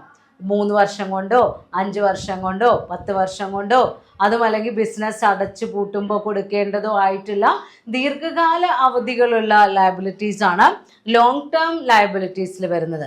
അതിൽ ലോങ് ടേം ലോൺ ഉണ്ടാവും, മോർട്ട്ഗേജസ് ഉണ്ടാവും. നമ്മുടെ അസറ്റ്സ് ഒക്കെ പണയപ്പെടുത്തിയിട്ട് നമ്മൾ ഫിനാൻഷ്യൽ അസിസ്റ്റൻസ് മറ്റുള്ളവരുടെ കയ്യിൽ നിന്ന് വാങ്ങിയിട്ടുണ്ടാവും, അങ്ങനെയുള്ള മോർട്ട്ഗേജസ്. പിന്നെ വരുന്നത് നമ്മുടെ ക്യാപിറ്റലാണ്, ഓണറുടെ ഇക്വിറ്റി. അപ്പോൾ owner equity and creditors equity രണ്ടും രണ്ട് രീതിയിൽ മനസ്സിലാക്കി വെക്കാം. ഓണറുടെ ഇക്വിറ്റി എന്ന് പറയുന്നത് ക്യാപിറ്റൽ ബാലൻസ്, അതിൻ്റെ കൂടെ add net profit less drawings. Drawings എന്ന് പറയുന്നത് cash withdrawn by the proprietor from the business for personal use. അദ്ദേഹത്തിൻ്റെ സ്വന്തം ആവശ്യങ്ങൾക്ക് വേണ്ടി ബിസിനസ്സിൽ നിന്ന് പൈസ എടുത്തുകൊണ്ട് പോവാണ്. അപ്പോൾ അദ്ദേഹത്തിൻ്റെ ക്ലെയിം അത്രയും കുറയാണ്. അതുകൊണ്ടാണ് ഡ്രോയിങ്സിനെ നമ്മൾ എന്ത് ചെയ്ത് കാണിക്കുന്നത്, മൈനസ് ചെയ്ത് കാണിക്കുന്നത്. അപ്പോൾ അസറ്റ്സിൻ്റെ ഈക്വലൻ്റ് ആയിട്ടുള്ള ലയബിലിറ്റീസ് നമ്മുടെ ബിസിനസ്സിലുണ്ടാവും. എല്ലായ്പ്പോഴും ഡബിൾ എൻട്രി നമ്മൾ കറക്റ്റായി ഫോളോ ചെയ്തിട്ടുണ്ടെങ്കിൽ ട്രയൽ ബാലൻസ് ടാലി ആവുന്നത് പോലെ തന്നെ നമ്മുടെ ബാലൻസ് ഷീറ്റും എങ്ങനെയാവണം, ടാലി ആവണം. ടോട്ടൽ ലയബിലിറ്റീസ് എന്ന് പറയുന്നത് ടോട്ടൽ അസറ്റ്സിന് ഈക്വൽ ആയിരിക്കണം. അപ്പോൾ ലയബിലിറ്റി സൈഡ് നമ്മൾ പറഞ്ഞു കഴിഞ്ഞു. ദെൻ സെക്കൻഡ് സൈഡ് എന്ന് പറയുന്നത് അസറ്റ് സൈഡാണ്. അസറ്റ് സൈഡിൽ അസറ്റ് എന്ന് പറഞ്ഞു കഴിഞ്ഞാൽ നമ്മൾക്കറിയാം properties of the business or economic sources of the business. നമ്മുടെ സ്ഥാപനത്തിൽ വരുമാനമുണ്ടാക്കാൻ സ്ഥാപനത്തിനെ സഹായിക്കുന്ന റിസോഴ്സുകളാണ് അസറ്റിൽ വരുന്നത്. ക്യാഷോ അല്ലെങ്കിൽ വിറ്റാ ക്യാഷാക്കി മാറ്റാനോ ഒക്കെ കഴിയുന്ന വാല്യുബിൾ ആയിട്ടുള്ള റിയൽ തിങ്സ് ആണ് അസറ്റ്സിൽ വരുന്നത്. അതിൽ അങ്ങനെയല്ലാത്ത ടാഞ്ചിബിൾ അല്ലാത്ത അസറ്റ്സും ഉണ്ട്, ടാഞ്ചിബിൾ ആയ അസറ്റ്സും ഉണ്ട്. എന്താണെങ്കിലും അവ നമ്മളുടെ ഇക്കണോമിക് റിസോഴ്സസ് ആണ്, അല്ലെങ്കിൽ നമ്മളുടെ പ്രോപ്പർട്ടീസ് ആണ്. അപ്പോൾ അസറ്റ്സിനെയും ഇതേപോലെ 2 ഹെഡിങ്സ് ഒക്കെ ആയിട്ട് നമ്മൾ തരം തിരിച്ചെഴുതുന്നുണ്ട്. കറന്റ് അസറ്റ്സ്, അതുപോലെ തന്നെ investment and long term assets. Permanency natural record ചെയ്ത് വെക്കുമ്പോൾ കറന്റ് അസറ്റ് എന്ന് പറഞ്ഞു കഴിഞ്ഞാൽ കറന്റ് ലയബിലിറ്റി പോലെ തന്നെ ഒരു ഓപ്പറേറ്റിംഗ് സൈക്കിളിനുള്ളിൽ ക്യാഷ് ആക്കി കൺവേർട്ട് ചെയ്യാൻ കഴിയുന്ന അസറ്റ്സ് ആണ് കറന്റ് അസറ്റ്സ്. ഒരു വർഷം കൊണ്ട് നമ്മൾക്ക് അതിനെ എന്താക്കി മാറ്റാം? പൈസയാക്കി മാറ്റാം. It include liquid cash and equivalent to cash. പൈസയ്ക്ക് തത്തുല്യമായിട്ടുള്ള ഒരു വർഷത്തിനുള്ളിൽ ക്യാഷ് ആക്കാൻ പറ്റുന്ന അസറ്റ്സ്. ഇപ്പോൾ എക്സാമ്പിൾ പറയുകയാണെങ്കിൽ cash in hand, bills receivable, cash at bank, sundry debtors, closing stock. ഇത്രയുമാണ് കറന്റ് അസറ്റ് എന്നുള്ള കാറ്റഗറിയിൽ വരുന്നത്. ദെൻ അടുത്ത സെക്ഷനാണ് investment and long term assets. Investment എന്ന് പറയുമ്പോൾ ദീർഘകാലത്തേക്ക് നമ്മൾ ക്യാഷ് എവിടെയെങ്കിലും കൊണ്ടുപോയി റിട്ടേൺ ഓൺ ഇൻവെസ്റ്റ്മെന്റ് പ്രതീക്ഷിച്ചുകൊണ്ട് ക്യാഷ് ഇൻവെസ്റ്റ് ചെയ്തിട്ടുണ്ടായിരിക്കും. ദെൻ ലോങ് ടേം അസറ്റ്സിൽ വരുന്നത് furniture, vehicle, plant and machinery, land and building etcetera. Permanency നാച്ചുറലുള്ള ലോങ് ടേം യൂസേജ് ആണ്. അത് ഒരു വർഷം കൊണ്ട് അത് ഉപയോഗശൂന്യമായി മാറുന്നില്ല. എത്രയോ വർഷം നമ്മൾക്ക് ഉപയോഗിക്കാം, അത്രയും വർഷം അതിൽ നിന്ന് ഇൻകം ജനറേറ്റ് ചെയ്തുകൊണ്ടിരിക്കും. അങ്ങനെയുള്ള അസറ്റ്സ് ആണ് ലോങ് ടേം അസറ്റ്സ്. അപ്പോൾ അസറ്റ്സിൽ കറണ്ട് അസറ്റ് വരാം, ലോങ് ടേം അസറ്റ്സ് വരാം, നോർമൽ ലോങ് ടേം അസറ്റ്സ്. അതുപോലെ ഇൻടാഞ്ചിബിൾ അസറ്റ്സ് വരാം.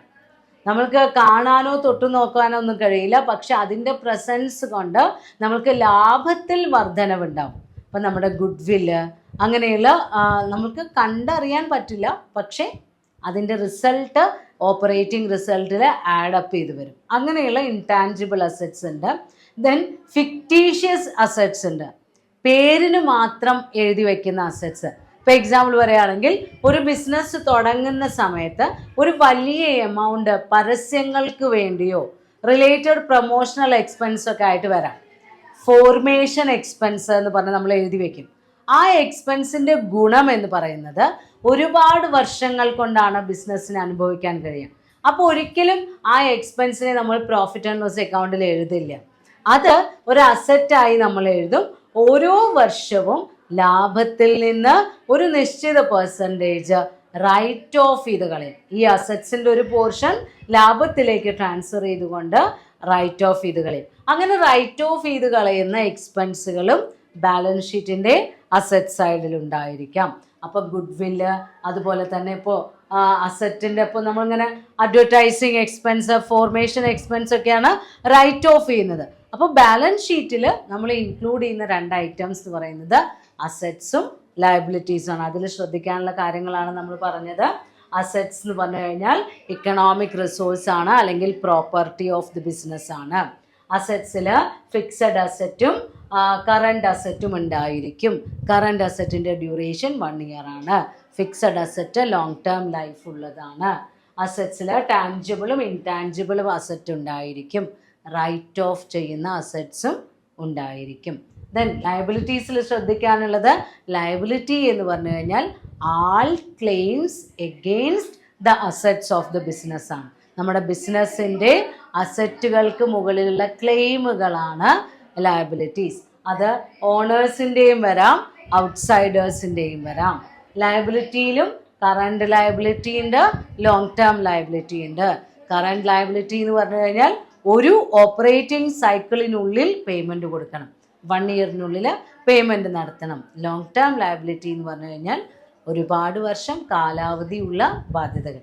ഇത്രയുമാണ് നമ്മൾ നമ്മുടെ ഫൈനൽ അക്കൗണ്ട്സിൽ ഫൈനൽ സ്റ്റേറ്റ്മെൻ്റ് ആയിട്ടുള്ള ബാലൻസ് ഷീറ്റിൽ റെക്കോർഡ് ചെയ്ത് വെക്കുന്ന ഐറ്റംസ്. സോ ബാലൻസ് ഷീറ്റ് എന്താണെന്ന് നമ്മൾ പറഞ്ഞു. ഇനി അതിൻ്റെ ഒരു ക്വസ്റ്റ്യൻ നോക്കാം. Illustration 7 ടെക്സ്റ്റുകൾ. From the following balances extracted from the books of Deepak Brothers, prepare balance sheet as on December 31, 2018. Deepak ബ്രദേഴ്സിൻ്റെ balance ഷീറ്റാണ് നമ്മളോട് പ്രിപ്പയർ ചെയ്യാൻ പറഞ്ഞിട്ടുള്ളത്. അതിന് നമ്മൾക്ക് കുറേ അക്കൗണ്ട് ബാലൻസുകൾ തന്നിട്ടുണ്ട്. അപ്പോൾ നമ്മൾക്ക് ആദ്യം ബാലൻസ് ഷീറ്റ് വരയ്ക്കാം. ഹെഡിങ് എഴുതാം, balance sheet of Deepak brothers as on date എന്നാണ് 31 ഡിസംബർ 2018, 31/12/2018. രണ്ട് സൈഡ് ടോട്ടൽ ഏരിയ രണ്ട് സൈഡായി ഡിവൈഡ് ചെയ്യുക. Liabilities amount rupees, assets amount rupees. ഇനി നൽകിയിട്ടുള്ള അസറ്റ് ഐറ്റംസ് നോക്കുക, അത് ഏതൊക്കെ ഹെഡിങ്ങിലാണ് വരുന്നത്. കറണ്ട് അസറ്റ് ആണോ, കറണ്ട് ലയബിലിറ്റി ആണോ, ലോങ് ടേം ലയബിലിറ്റി ആണോ, അതേപോലെ തന്നെ ഫിക്സഡ് അസറ്റ് ആണോ, ഇൻവെസ്റ്റ്മെൻ്റ് ആണോ എന്ന് നോക്കുക. ആ ഫോർമാറ്റ് അനുസരിച്ച് ബാലൻസ് ഷീറ്റിൻ്റെ ഫോർമാറ്റ് നമ്മൾ നോക്കിയതാണ്, അതിനനുസരിച്ച് എൻ്റർ ചെയ്യാം. ഫസ്റ്റ് ഐറ്റം തന്നിട്ടുള്ളത് ക്യാപിറ്റൽ 12 ലക്ഷം. നമ്മൾക്കറിയാം കറണ്ട് ലയബിലിറ്റി എഴുതി, അതിൻ്റെ താഴെ ലോങ് ടേം ലയബിലിറ്റി എഴുതി, ലാസ്റ്റിൽ എഴുതുന്ന ഐറ്റമാണ് ക്യാപിറ്റൽ. എത്ര തന്നിട്ടുള്ളത്? 12 lakh. Then net profit for 2018 6 lakh. Capital എഴുതുമ്പോൾ നമ്മൾ എങ്ങനെയാണ് എഴുതാറുള്ളത്? Capital add net profit less drawings ആണ്. അപ്പോൾ ക്യാപിറ്റൽ ആയിട്ടുള്ള 12 ലക്ഷത്തിൻ്റെ കൂടെ ആഡ് ചെയ്യാനുള്ള ഐറ്റമാണ് 6 ലക്ഷം. പിന്നെ ബിൽസ് പേയബിൾ കറണ്ട് ലയബിലിറ്റി ആണ് 40,000 രൂപ. ഡെപ്റ്റേഴ്സ് കറണ്ട് അസറ്റ് ആണ് 2,50,000. അപ്പോൾ കറണ്ട് അസറ്റ്സ് ഹെഡിങ് എഴുതുമ്പോൾ അതിൻ്റെ താഴെ ഡെപ്റ്റേഴ്സ്. പിന്നെ land and building fixed asset ആണ് 7 ലക്ഷം. പ്ലാന്റ് ആൻഡ് മെഷീനറി എല്ലാം നമ്മൾക്ക് ആഫ്റ്റർ ഡിപ്രീസിയേഷൻ ആണ് തന്നിട്ടുള്ളത്. ഡിപ്രീസിയേഷൻ ഓൾറെഡി അതിൽ നിന്ന് മൈനസ് ചെയ്ത് കഴിഞ്ഞ എമൗണ്ട് ആണ്, നമ്മൾ ജസ്റ്റ് എൻ്റർ ചെയ്താൽ മതി. Plant and machinery 4 lakh. Furniture 50,000. Investment അത് കറണ്ട് അസറ്റ്സ് എഴുതി കഴിഞ്ഞ് ഇൻവെസ്റ്റ്മെൻറ്റ് എഴുതാം, അതിൻ്റെ ശേഷം നമ്മൾ ഫിക്സഡ് അസറ്റ് എഴുതും. ദെൻ ക്രെഡിറ്റേഴ്സ് കറണ്ട് ലയബിലിറ്റീസിൽ എഴുതാനുള്ളതാണ് ക്രെഡിറ്റേഴ്സ്. പിന്നെ ട്രേഡ് മാർക്സ് എന്ന് പറയുമ്പോൾ നമ്മൾക്ക് പാറ്റൻറ്റ് അങ്ങനെയൊക്കെ അസറ്റ്സ് ആയി രജിസ്റ്റേർഡ് ബ്രാൻഡ് മാർക്കാണ് ട്രേഡ് മാർക്ക്. അസറ്റാണ്. ഫിക്സഡ് അസറ്റ്സ് എഴുതുമ്പോൾ അതിൽ ലാസ്റ്റായിട്ട് എഴുതേണ്ടതാണ്. പിന്നെ വരുന്നത് ബിൽസ് റിസീവബിൾ കറണ്ട് അസറ്റ് ആണ്, അതിൻ്റെ കീഴിൽ എഴുതാം. ലോൺസ് ലോങ് ടേം ലയബിലിറ്റി ആണ്, ഹെഡിങ് എഴുതിയിട്ട് ലോൺ എൻട്രി ചെയ്യാം. Bank overdraft current liability ആണ്. Cash in hand current asset ആണ്. ലൂസ് ടൂൾസ് ഫിക്സഡ് അസറ്റ് ആണ്. ഗുഡ് വില്ല് ഫിക്സഡ് അസറ്റ് ആണ്. ക്ലോസിംഗ് സ്റ്റോക്ക് നമ്മളുടെ കറണ്ട് അസറ്റ്. അപ്പോൾ current asset, current liability, fixed asset, long term liability, അങ്ങനെ different ഹെഡിങ്സിന് കീഴിൽ enter ചെയ്യുക. അപ്പോൾ ലയബിലിറ്റി സൈഡിൽ ആദ്യം എന്താ എഴുതേണ്ടത്? Current liabilities. Current liabilities, bank ഓവർ ഡ്രാഫ്റ്റോ ബിൽസ് പേയബിളോ സൺട്രി ക്രെഡിറ്റേഴ്സോ ഇതൊക്കെയാണ് നമ്മൾ എഴുതേണ്ടത്. അപ്പോൾ ആ 3 ഐറ്റം നമ്മുടെ ക്വസ്റ്റ്യനിൽ തന്നിട്ടുണ്ട്, അത് കറണ്ട് ലയബിലിറ്റീസിന് കീഴിൽ റെക്കോർഡ് ചെയ്യാം. Bank over draft 20,000. Then bills payable 40,000. Sundry creditors 2 ലക്ഷം. അപ്പോൾ കറണ്ട് ലയബിലിറ്റീസ് കഴിഞ്ഞു. ഇനി ലോങ് ടേം ലയബിലിറ്റീസിലെ ഒരു ലോൺ ഉണ്ട്, അപ്പോൾ അത് എഴുതാം. ലോങ് ടേം ലയബിലിറ്റീസ് താഴെ എഴുതാം. Loans long term loan amount എത്രയാണ്? 1,60,60,000. പിന്നെ എഴുതാനുള്ളത് നമ്മുടെ ക്യാപിറ്റലാണ്. ക്യാപിറ്റലിൻ്റെ ഓപ്പണിംഗ് ബാലൻസ് അറിയാം, പ്രോഫിറ്റ് അറിയാം. ഡ്രോയിങ്സ് ഉണ്ടോ? ഡ്രോയിങ്സ് തന്നിട്ടില്ല, അപ്പോൾ ഡ്രോയിങ്സ് മൈനസ് ചെയ്യണ്ട. അപ്പോൾ ക്യാപിറ്റലിന് എഴുതാം താഴെ ബാലൻസ് ആസ് ഓൺ ജനുവരി 1, 2018. അതായത് ഓപ്പണിംഗ് ബാലൻസ് നമ്മൾ 31 ഡിസംബർ 2018 ഇത് പ്രിപ്പയർ ചെയ്യുന്നത്. അപ്പോൾ ഓപ്പണിംഗ് ഡേറ്റിൽ നമ്മുടെ കയ്യിലുണ്ടായിരുന്ന ക്യാപിറ്റൽ എമൗണ്ട് എത്രയാണ് തന്നിട്ടുള്ളത്? 12 ലക്ഷം. അത് പർട്ടിക്കുലേഴ്സിൽ തന്നെ എഴുതാം. ദെൻ അതിൻ്റെ കൂടെ ആഡ് നെറ്റ് പ്രോഫിറ്റ്, കറണ്ട് ഇയറിലെ പ്രോഫിറ്റ് ആഡ് ചെയ്യാം. 6 ലക്ഷം. അപ്പോൾ 12 ലക്ഷത്തിൻ്റെ കൂടെ 6 ലക്ഷം പ്രോഫിറ്റ് ആഡ് ചെയ്തിട്ട് 18 ലക്ഷം അത് ഔട്ടർ കോളത്തിലേക്ക് എഴുതാം. അപ്പോൾ ലയബിലിറ്റി സൈഡ് നമ്മൾ എഴുതി കഴിഞ്ഞു. ഇനി എഴുതേണ്ടത് അസറ്റ് സൈഡാണ്.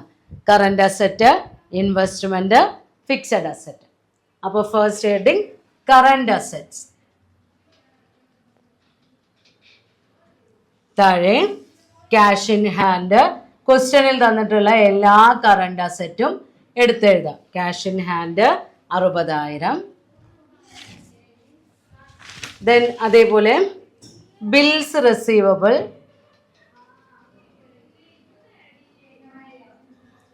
50,000. Sundry debtors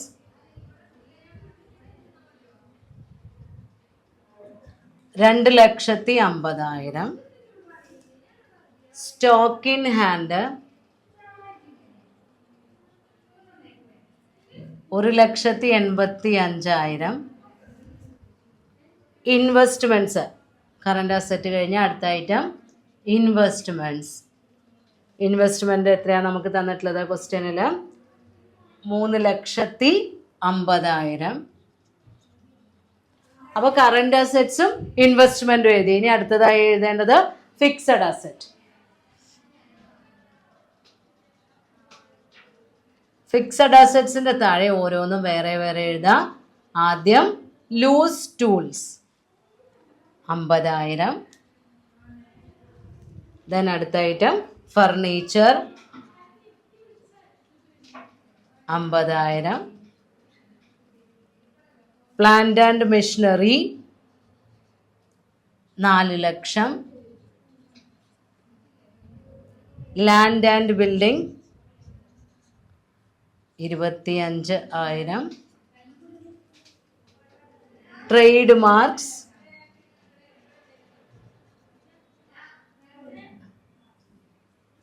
land and building 7 lakh. Trade mark 25,000.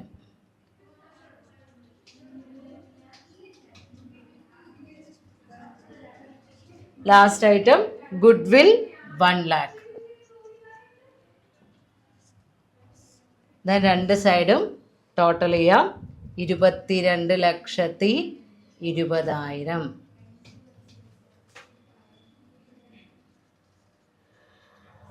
അപ്പോൾ ബാലൻസ് ഷീറ്റിൽ ഹെഡിങ്സ് ഓർമ്മിച്ച് വെക്കുക.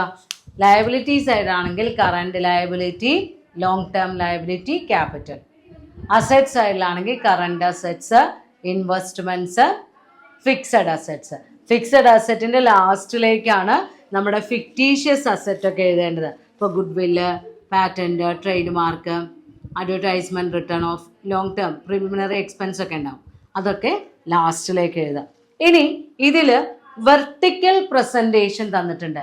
ഇതുവരെ നമ്മൾ ചെയ്തിരുന്ന ഈ T ഫോർമാറ്റിൽ അപ്പുറം ഇപ്പുറം ആയിട്ട് എഴുതുന്ന അക്കൗണ്ടുകളും ബാലൻസ് ഷീറ്റൊക്കെ ഹൊറിസോണ്ടൽ ഫോർമാറ്റാണ്, പരത്തി എഴുതാണ് നമ്മൾ ചെയ്യുന്നത്. വെർട്ടിക്കൽ ഫോർമാറ്റ് എന്ന് പറയുമ്പോൾ പ്രോഫിറ്റ് ആൻഡ് ലോസ് അക്കൗണ്ട് ആണെങ്കിൽ എക്സ്പെൻസ് എഴുതാം, ഇൻകം എഴുതാം. താഴേക്ക് ഐറ്റംസ് അറേഞ്ച് ചെയ്ത് എഴുതുന്ന സ്റ്റേറ്റ്മെൻറ്റ് വൈസ് ഫോർമാറ്റിനെയാണ് നമ്മൾ എന്ത് പറയുന്നത്?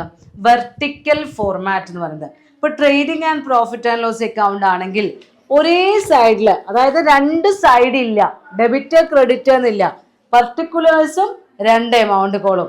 ഈ പർട്ടിക്കുലറിൽ തന്നെ സെയിൽസ്, അതിൽ നിന്ന് less cost of goods sold, അതുപോലെ തന്നെ less indirect expense, gross profit കിട്ടിക്കഴിഞ്ഞാൽ ലെസ് ഇൻഡയറക്റ്റ് എക്സ്പെൻസ്, എല്ലാം താഴേക്ക് അറേഞ്ച് ചെയ്ത് എഴുതുന്ന ഫോർമാറ്റിനെയാണ് നമ്മൾ എന്ത് പറയുന്നത്? Vertical format. അത് ബാലൻസ് ഷീറ്റിനുമുണ്ട്, പ്രോഫിറ്റ് ആൻഡ് ലോസ് അക്കൗണ്ടിനുണ്ട്. ബാലൻസ് ഷീറ്റിനാണെങ്കിൽ നോക്കി നോക്കൂ, fixed asset, current asset, less current liabilities. Current asset നിന്ന് കറണ്ട് ലയബിലിറ്റി കുറച്ചാൽ വർക്കിംഗ് ക്യാപിറ്റൽ കിട്ടും. ദെൻ അതേപോലെ തന്നെ അതിൻ്റെ ഫിനാൻസ്ഡ് ബൈ, അതിനെ എന്തൊക്കെയാണ് ഓണർ ഇക്വിറ്റി ക്യാപിറ്റലൊക്കെ ഉണ്ടല്ലോ, അത് എല്ലാം വെർട്ടിക്കലായിട്ട് ഒന്നിന് താഴെ ഒന്നായിട്ട് എഴുതി വെക്കുന്ന ഫോർമാറ്റിനാണ് നമ്മൾ എന്ത് പറയുക? വെർട്ടിക്കൽ ഫോർമാറ്റ് എന്ന് പറയുന്നത്. അത് വെച്ചിട്ട് പ്രോബ്ലം ചെയ്ത ഇല്ലുസ്ട്രേഷനും ഉണ്ട്. നമ്മൾ സാധാരണ മറ്റേ ഫോർമാറ്റിൽ ചെയ്ത ആ ഇല്ലുസ്ട്രേഷൻ തന്നെ വെർട്ടിക്കൽ ഫോർമാറ്റിൽ എൻ്റർ ചെയ്യുമ്പോൾ എങ്ങനെയാണ് വരുന്നത്? അപ്പോൾ ബാലൻസ് ഷീറ്റ് നമ്മൾക്ക് എങ്ങനെ വേണമെങ്കിൽ പ്രിപ്പയർ ചെയ്യാം. ഹൊറിസോണ്ടൽ ഫോർമാറ്റും ഉണ്ട്, വെർട്ടിക്കൽ ഫോർമാറ്റും ഉണ്ട്.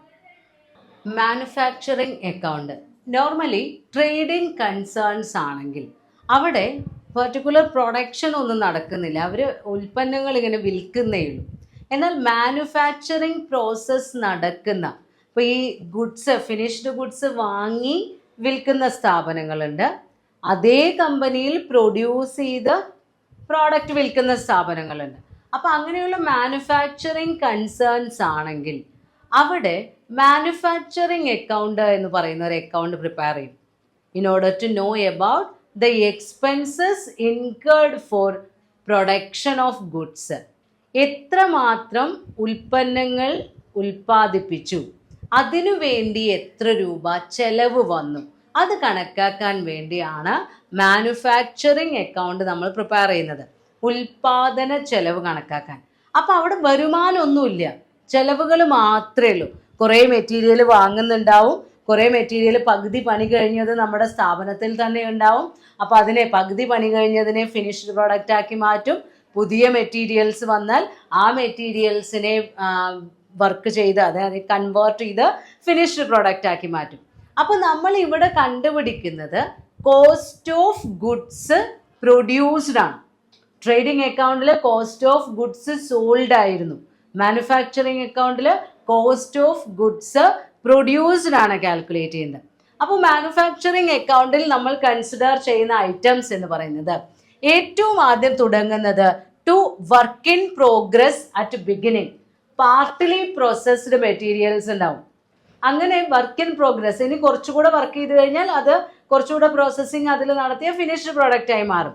അപ്പോൾ ഓപ്പണിംഗ് ഡേറ്റിൽ നമ്മളുടെ കയ്യിലുള്ള വർക്ക് ഇൻ പ്രോഗ്രസ് അത് ആദ്യം എഴുതാം, അത് നമ്മുടെ കയ്യിലുള്ളതാണ്.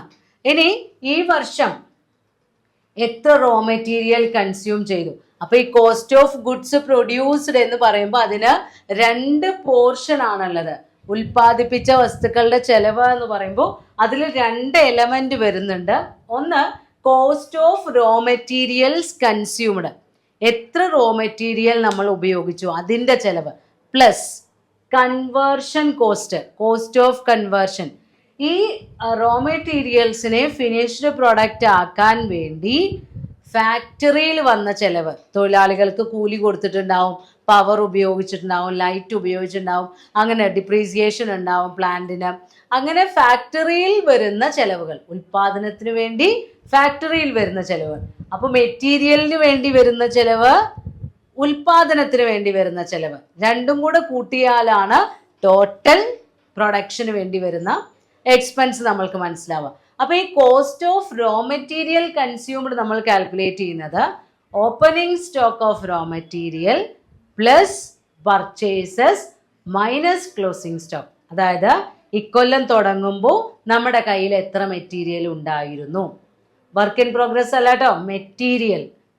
ഈ വർഷം എത്ര വാങ്ങിച്ചു, അതിൽ ഈ വർഷം കഴിയുമ്പോൾ എത്ര കയ്യിൽ ബാക്കിയുണ്ട്, അത് മൂന്നും കൂടെ അഡ്ജസ്റ്റ് ചെയ്യുമ്പോഴാണ് നമ്മൾക്ക് ഈ വർഷത്തെ മൊത്ത ചെലവ് കിട്ടുന്നത്. അപ്പോൾ അതാണ് അടുത്ത എക്സ്പെൻസ് ആയി നമ്മൾ എഴുതുന്നത് ടു റോ മെറ്റീരിയൽ കൺസ്യൂംഡ്. അതെങ്ങനെയാണ് കണ്ടുപിടിക്കുക? Opening stock of raw material എഴുതാം, add purchases during the period എഴുതാം, രണ്ടും കൂടെ കൂട്ടിയിടുക, less closing stock of raw material. അപ്പോൾ മെറ്റീരിയലിന് വേണ്ടി എത്ര രൂപ ചെലവായി എന്നുള്ളത് കിട്ടും. അപ്പോൾ വർക്ക് ഇൻ പ്രോഗ്രസ് എത്രയാണ് ഓപ്പണിങ്ങിൽ ഉള്ളത് എന്ന് എഴുതി, മെറ്റീരിയലിന് വേണ്ടി വന്ന ചെലവ് എഴുതി. അത് കഴിഞ്ഞാൽ കൺവേർഷൻ കോസ്റ്റിന്റെ ഭാഗം വരാണ്. ടോട്ടൽ കോസ്റ്റിൽ 2 ഭാഗമാണ് ഉള്ളതെന്ന് പറഞ്ഞില്ലേ. അപ്പോൾ ആ കൺവേർഷൻ കോസ്റ്റ് എക്സ്പെൻസസ് അത് ഒരുപാട് എണ്ണം ഉണ്ട്, അത് ഓരോന്നും വേറെ വേറെ എഴുതണം. അപ്പോൾ നിങ്ങളുടെ ഫോർമാറ്റിൽ തന്നിട്ടുള്ളത് carriage inward, freight, import duty, dock due, manufacturing wages, motive power, coal, gas and water, oil and grease, factory lighting and heating, factory insurance, repairs to factory building, depreciation on factory building, depreciation on plant and machinery. എല്ലാം ഫാക്ടറിയിൽ വരുന്ന ചെലവുകളാണ്. നമ്മുടെ മെറ്റീരിയലിനെ finished goods ആക്കി മാറ്റാൻ വേണ്ടി നമ്മൾക്ക് വരുന്ന കൺവേർഷൻ കോസ്റ്റുകൾ. അതെല്ലാം വേറെ വേറെ എഴുതാം. അപ്പൊ മൊത്തത്തിലുള്ള ചെലവ് നമ്മൾ എഴുതി കഴിഞ്ഞു. ഇനി ഇതിലേക്ക് വല്ല വരുമാനം കിട്ടുമോ? ഇല്ല, അവിടെ വിൽപ്പന നടക്കുന്നില്ല. പക്ഷേ ഈ പ്രോസസ്സിൽ പ്രൊഡക്ഷൻ പ്രോസസ്സ് നടക്കുമ്പോൾ ചില മെറ്റീരിയൽ റെസിഡ്യൂ കിട്ടും. അത് നമുക്ക് വീണ്ടും ഉൽപ്പന്നത്തിന് ഉപയോഗിക്കാൻ പറ്റില്ല. അത് പുറത്തേക്ക് വിൽക്കാനേ പറ്റും. ഒരു നോമിനൽ വാല്യൂ, അത് വിറ്റ് കഴിഞ്ഞാൽ നമുക്ക് വളരെ തുച്ഛമായ ചെറിയൊരു സംഖ്യ കിട്ടും. തുരുമ്പ് വിലയ്ക്ക് വിൽക്കുക എന്നൊക്കെ പറയില്ലേ, അതേപോലെ അവശിഷ്ടങ്ങൾ വിറ്റ് കിട്ടുന്ന ചെറിയൊരു ഇൻകം ഉണ്ട്. അതാണ് ബൈ സെയിൽ ഓഫ് സ്ക്രാപ്പ്. നമ്മുടെ ഫാക്ടറിയിൽ പ്രൊഡക്ഷൻ പ്രോസസ്സ് നടക്കുന്ന സമയത്ത് മെറ്റീരിയൽ റെസിഡ്യൂ വരുന്നത് വിറ്റ് കിട്ടുന്ന ഇൻകം, അതാണ് ബൈ സെയിൽ ഓഫ് സ്ക്രാപ്പ്. പിന്നെ വരുന്നത് work in progress at the എൻഡിൽ ബാക്കി വരുന്ന വർക്ക് ഇൻ പ്രോഗ്രസ്. അത് പാർട്ട്ലി പ്രോസസ്ഡ് ആണ്. ഇതാണ് നമ്മൾ തൊട്ടടുത്ത ഇയറിൽ ഓപ്പണിംഗ് വർക്ക് ഇൻ പ്രോഗ്രസ് ആയി ഡെബിറ്റ് സൈഡിൽ എഴുതുന്നത്. ദെൻ അക്കൗണ്ട് ബാലൻസ് ചെയ്യുക. അപ്പോൾ ക്രെഡിറ്റ് സൈഡിൽ നമ്മൾക്ക് അതുവരെ മൊത്തത്തിൽ ചെലവായത് എത്ര എന്ന് കിട്ടും. ഗുഡ്സ് ഫൈനൽ പ്രൊഡക്റ്റ് ആക്കി പ്രൊഡ്യൂസ് ചെയ്യാൻ വേണ്ടി നമ്മൾ മീറ്റ് ചെയ്യേണ്ടി വന്ന ചെലവ്, ഗുഡ്സ് പ്രൊഡ്യൂസ് ചെയ്യാൻ വേണ്ടി വന്ന കോസ്റ്റ്. അതിൻ്റെ നേർക്ക് നമ്മൾ എന്ത് എഴുതും? By cost of goods produced. നമ്മുടെ ബാലൻസിങ് ഫിഗറിൻ്റെ നേർക്ക് ഇത് എവിടേക്കാണ് ട്രാൻസ്ഫർ ചെയ്യുക? ട്രേഡിംഗ് അക്കൗണ്ടിലേക്ക്. അപ്പോൾ പ്രൊഡക്ഷൻ, ദെൻ ആ പ്രൊഡക്റ്റ് ഫിനിഷ്ഡ് ഗുഡ്സ് ആക്കി മാറ്റുന്നത് സെയിൽസും ഒക്കെ ട്രേഡിംഗ് ആക്ടിവിറ്റിയാണ്. അതൊക്കെ trading and profit and loss അക്കൗണ്ടിലാണ് എടുക്കുക. നമ്മൾ ഈ പ്രൊഡക്ഷൻ പ്രോസസ് മാത്രം, അതിന് എത്ര രൂപ ചെലവ് വന്നു എന്ന് കണ്ടുപിടിക്കാൻ വേണ്ടി പ്രിപ്പയർ ചെയ്യുന്ന അക്കൗണ്ടാണ് മാനുഫാക്ചറിങ് അക്കൗണ്ട്. ദെൻ നമ്മുടെ ടെക്സ്റ്റിൽ ഒരു ക്വസ്റ്റ്യൻ ഉണ്ട്. മാനുഫാക്ചറിങ് അക്കൗണ്ട് പ്രിപ്പയർ ചെയ്യാൻ വേണ്ടി prepare manufacturing account from the following particulars relating to the year 2018. അപ്പോൾ അക്കൗണ്ട് വരയ്ക്കാം. Manufacturing account for the period ending എത്രയാണ്? 2018. തന്നിട്ടുള്ള ഐറ്റംസ് നോക്കാം, ഫോർമാറ്റ് അനുസരിച്ച് റെക്കോർഡ് ചെയ്യാം. ഫസ്റ്റ് ഐറ്റം എന്താണ്? Purchases of raw material 1,00,000. Raw material consumed calculate ചെയ്യാൻ വേണ്ടിയാണ്. പിന്നെ സ്റ്റോക്ക് ഓൺ 2018, 2 സ്റ്റോക്ക് തന്നിട്ട് raw material 10,000, work in progress 5,000. അപ്പോൾ ഫസ്റ്റിൽ നമ്മൾ എഴുതുന്ന ഐറ്റം ഏതാ? മാനുഫാക്ചറിങ് അക്കൗണ്ടിൽ ഓപ്പണിംഗ് വർക്ക് ഇൻ പ്രോഗ്രസ് ആണ്. അപ്പോൾ അത് എഴുതാം to work in progress. At beginning ഓപ്പണിങ്ങിൽ നമ്മൾക്ക് തന്നിട്ടുള്ള വർക്ക് ഇൻ പ്രോഗ്രസ് എത്രയാണ്? 5,000. ദെൻ റോ മെറ്റീരിയൽ കൺസ്യൂം ചെയ്യാനുള്ള ഒരു ഐറ്റം നമ്മൾക്ക് കിട്ടി, പർച്ചേസസ്. ഓപ്പണിംഗ് സ്റ്റോക്കും കിട്ടിയില്ലേ? Opening stock of raw material 10,000 കിട്ടിക്കഴിഞ്ഞു. ദെൻ പർച്ചേസസ് എത്രയാ പറഞ്ഞത്? First item purchases of raw material 1,00,000. അപ്പോൾ അടുത്തതായിട്ട് എഴുതാം ടു റോ മെറ്റീരിയൽ കൺസ്യൂംഡ്. അതിൽ first item opening stock of raw material എത്രയാണ് തന്നിട്ടുള്ളത്? 10,000. Add purchases. Purchases during the period നമ്മൾക്ക് തന്നിട്ടുള്ളത് 1 lakh ആണ്. അപ്പോൾ 1,10,000. അതിൽ നിന്ന് ക്വസ്റ്റ്യൻ നോക്കുക. അടുത്ത ഐറ്റം എന്തൊക്കെയാ തന്നിട്ടുള്ളത്? Opening stock of finished goods ഉണ്ട്. ഫിനിഷ്ഡ് ഗുഡ്സ് ഒന്നും നമ്മൾ കൺസിഡർ ചെയ്യേണ്ട, അതൊക്കെ trading and profit and loss അക്കൗണ്ടിൽ മതി. Factory wages, rent, fuel, power, അതൊക്കെ എടുക്കണം, എക്സ്പെൻസ് ആണ്. ഇനി നമുക്ക് ഇവിടെ വേണ്ടത് എന്താ? Closing stock of raw material minus ചെയ്യണ്ടേ? അപ്പോൾ ക്വസ്റ്റ്യനിൽ തന്നിട്ടുണ്ട് സ്റ്റോക്ക് ഓൺ 31/12/2018. അതിൽ റോ മെറ്റീരിയൽ എത്രയാണ്? 20,000. അപ്പോൾ ഇവിടെ മൈനസ് ചെയ്യാം. Less closing stock of raw material 20,000. അപ്പോൾ 1,10,000 നിന്ന് 20,000 മൈനസ് ചെയ്യുമ്പോൾ എമൗണ്ട് ഔട്ടർ കോളത്തിലേക്ക് ഇടുക 90,000. ഇനി തന്നിട്ടുള്ള എക്സ്പെൻസുകളെല്ലാം ഡെബിറ്റ് സൈഡിൽ എഴുതാം. ഏതൊക്കെയാ തന്നിട്ടുള്ളത്? To factory wages 15,000, to factory rent 5,000, to fuel and power 2,000, to carriage inwards 1,000, to repairs of plant 2,000, to depreciation on plant എത്രയാണ്? 5000. അപ്പൊ എക്സ്പെൻസുകളെല്ലാം റെക്കോർഡ് ചെയ്ത് കഴിഞ്ഞു. ഇനി ക്രെഡിറ്റ് സൈഡിൽ നമുക്ക് എന്ത് എഴുതാനല്ലോ? സെയിലോ സ്ക്രാപ്പും work in progress at the എൻഡും. അപ്പൊ ആദ്യം സെയിലോ സ്ക്രാപ്പ് തന്നിട്ടുണ്ടോ നോക്കി നോക്കൂ. സെയിലോ സ്ക്രാപ്പ് എത്ര രൂപയാണ് തന്നിട്ടുള്ളത്? 500 രൂപയാണ്. അപ്പൊ ക്രെഡിറ്റ് സൈഡിൽ എഴുതാ by sale of scrap 500. Then closing stock തന്നതില് റോ മെറ്റീരിയലും വർക്ക് ഇൻ പ്രോഗ്രസ്സും ഉണ്ട്. അപ്പൊ അത് എഴുതാം by work in progress at the end.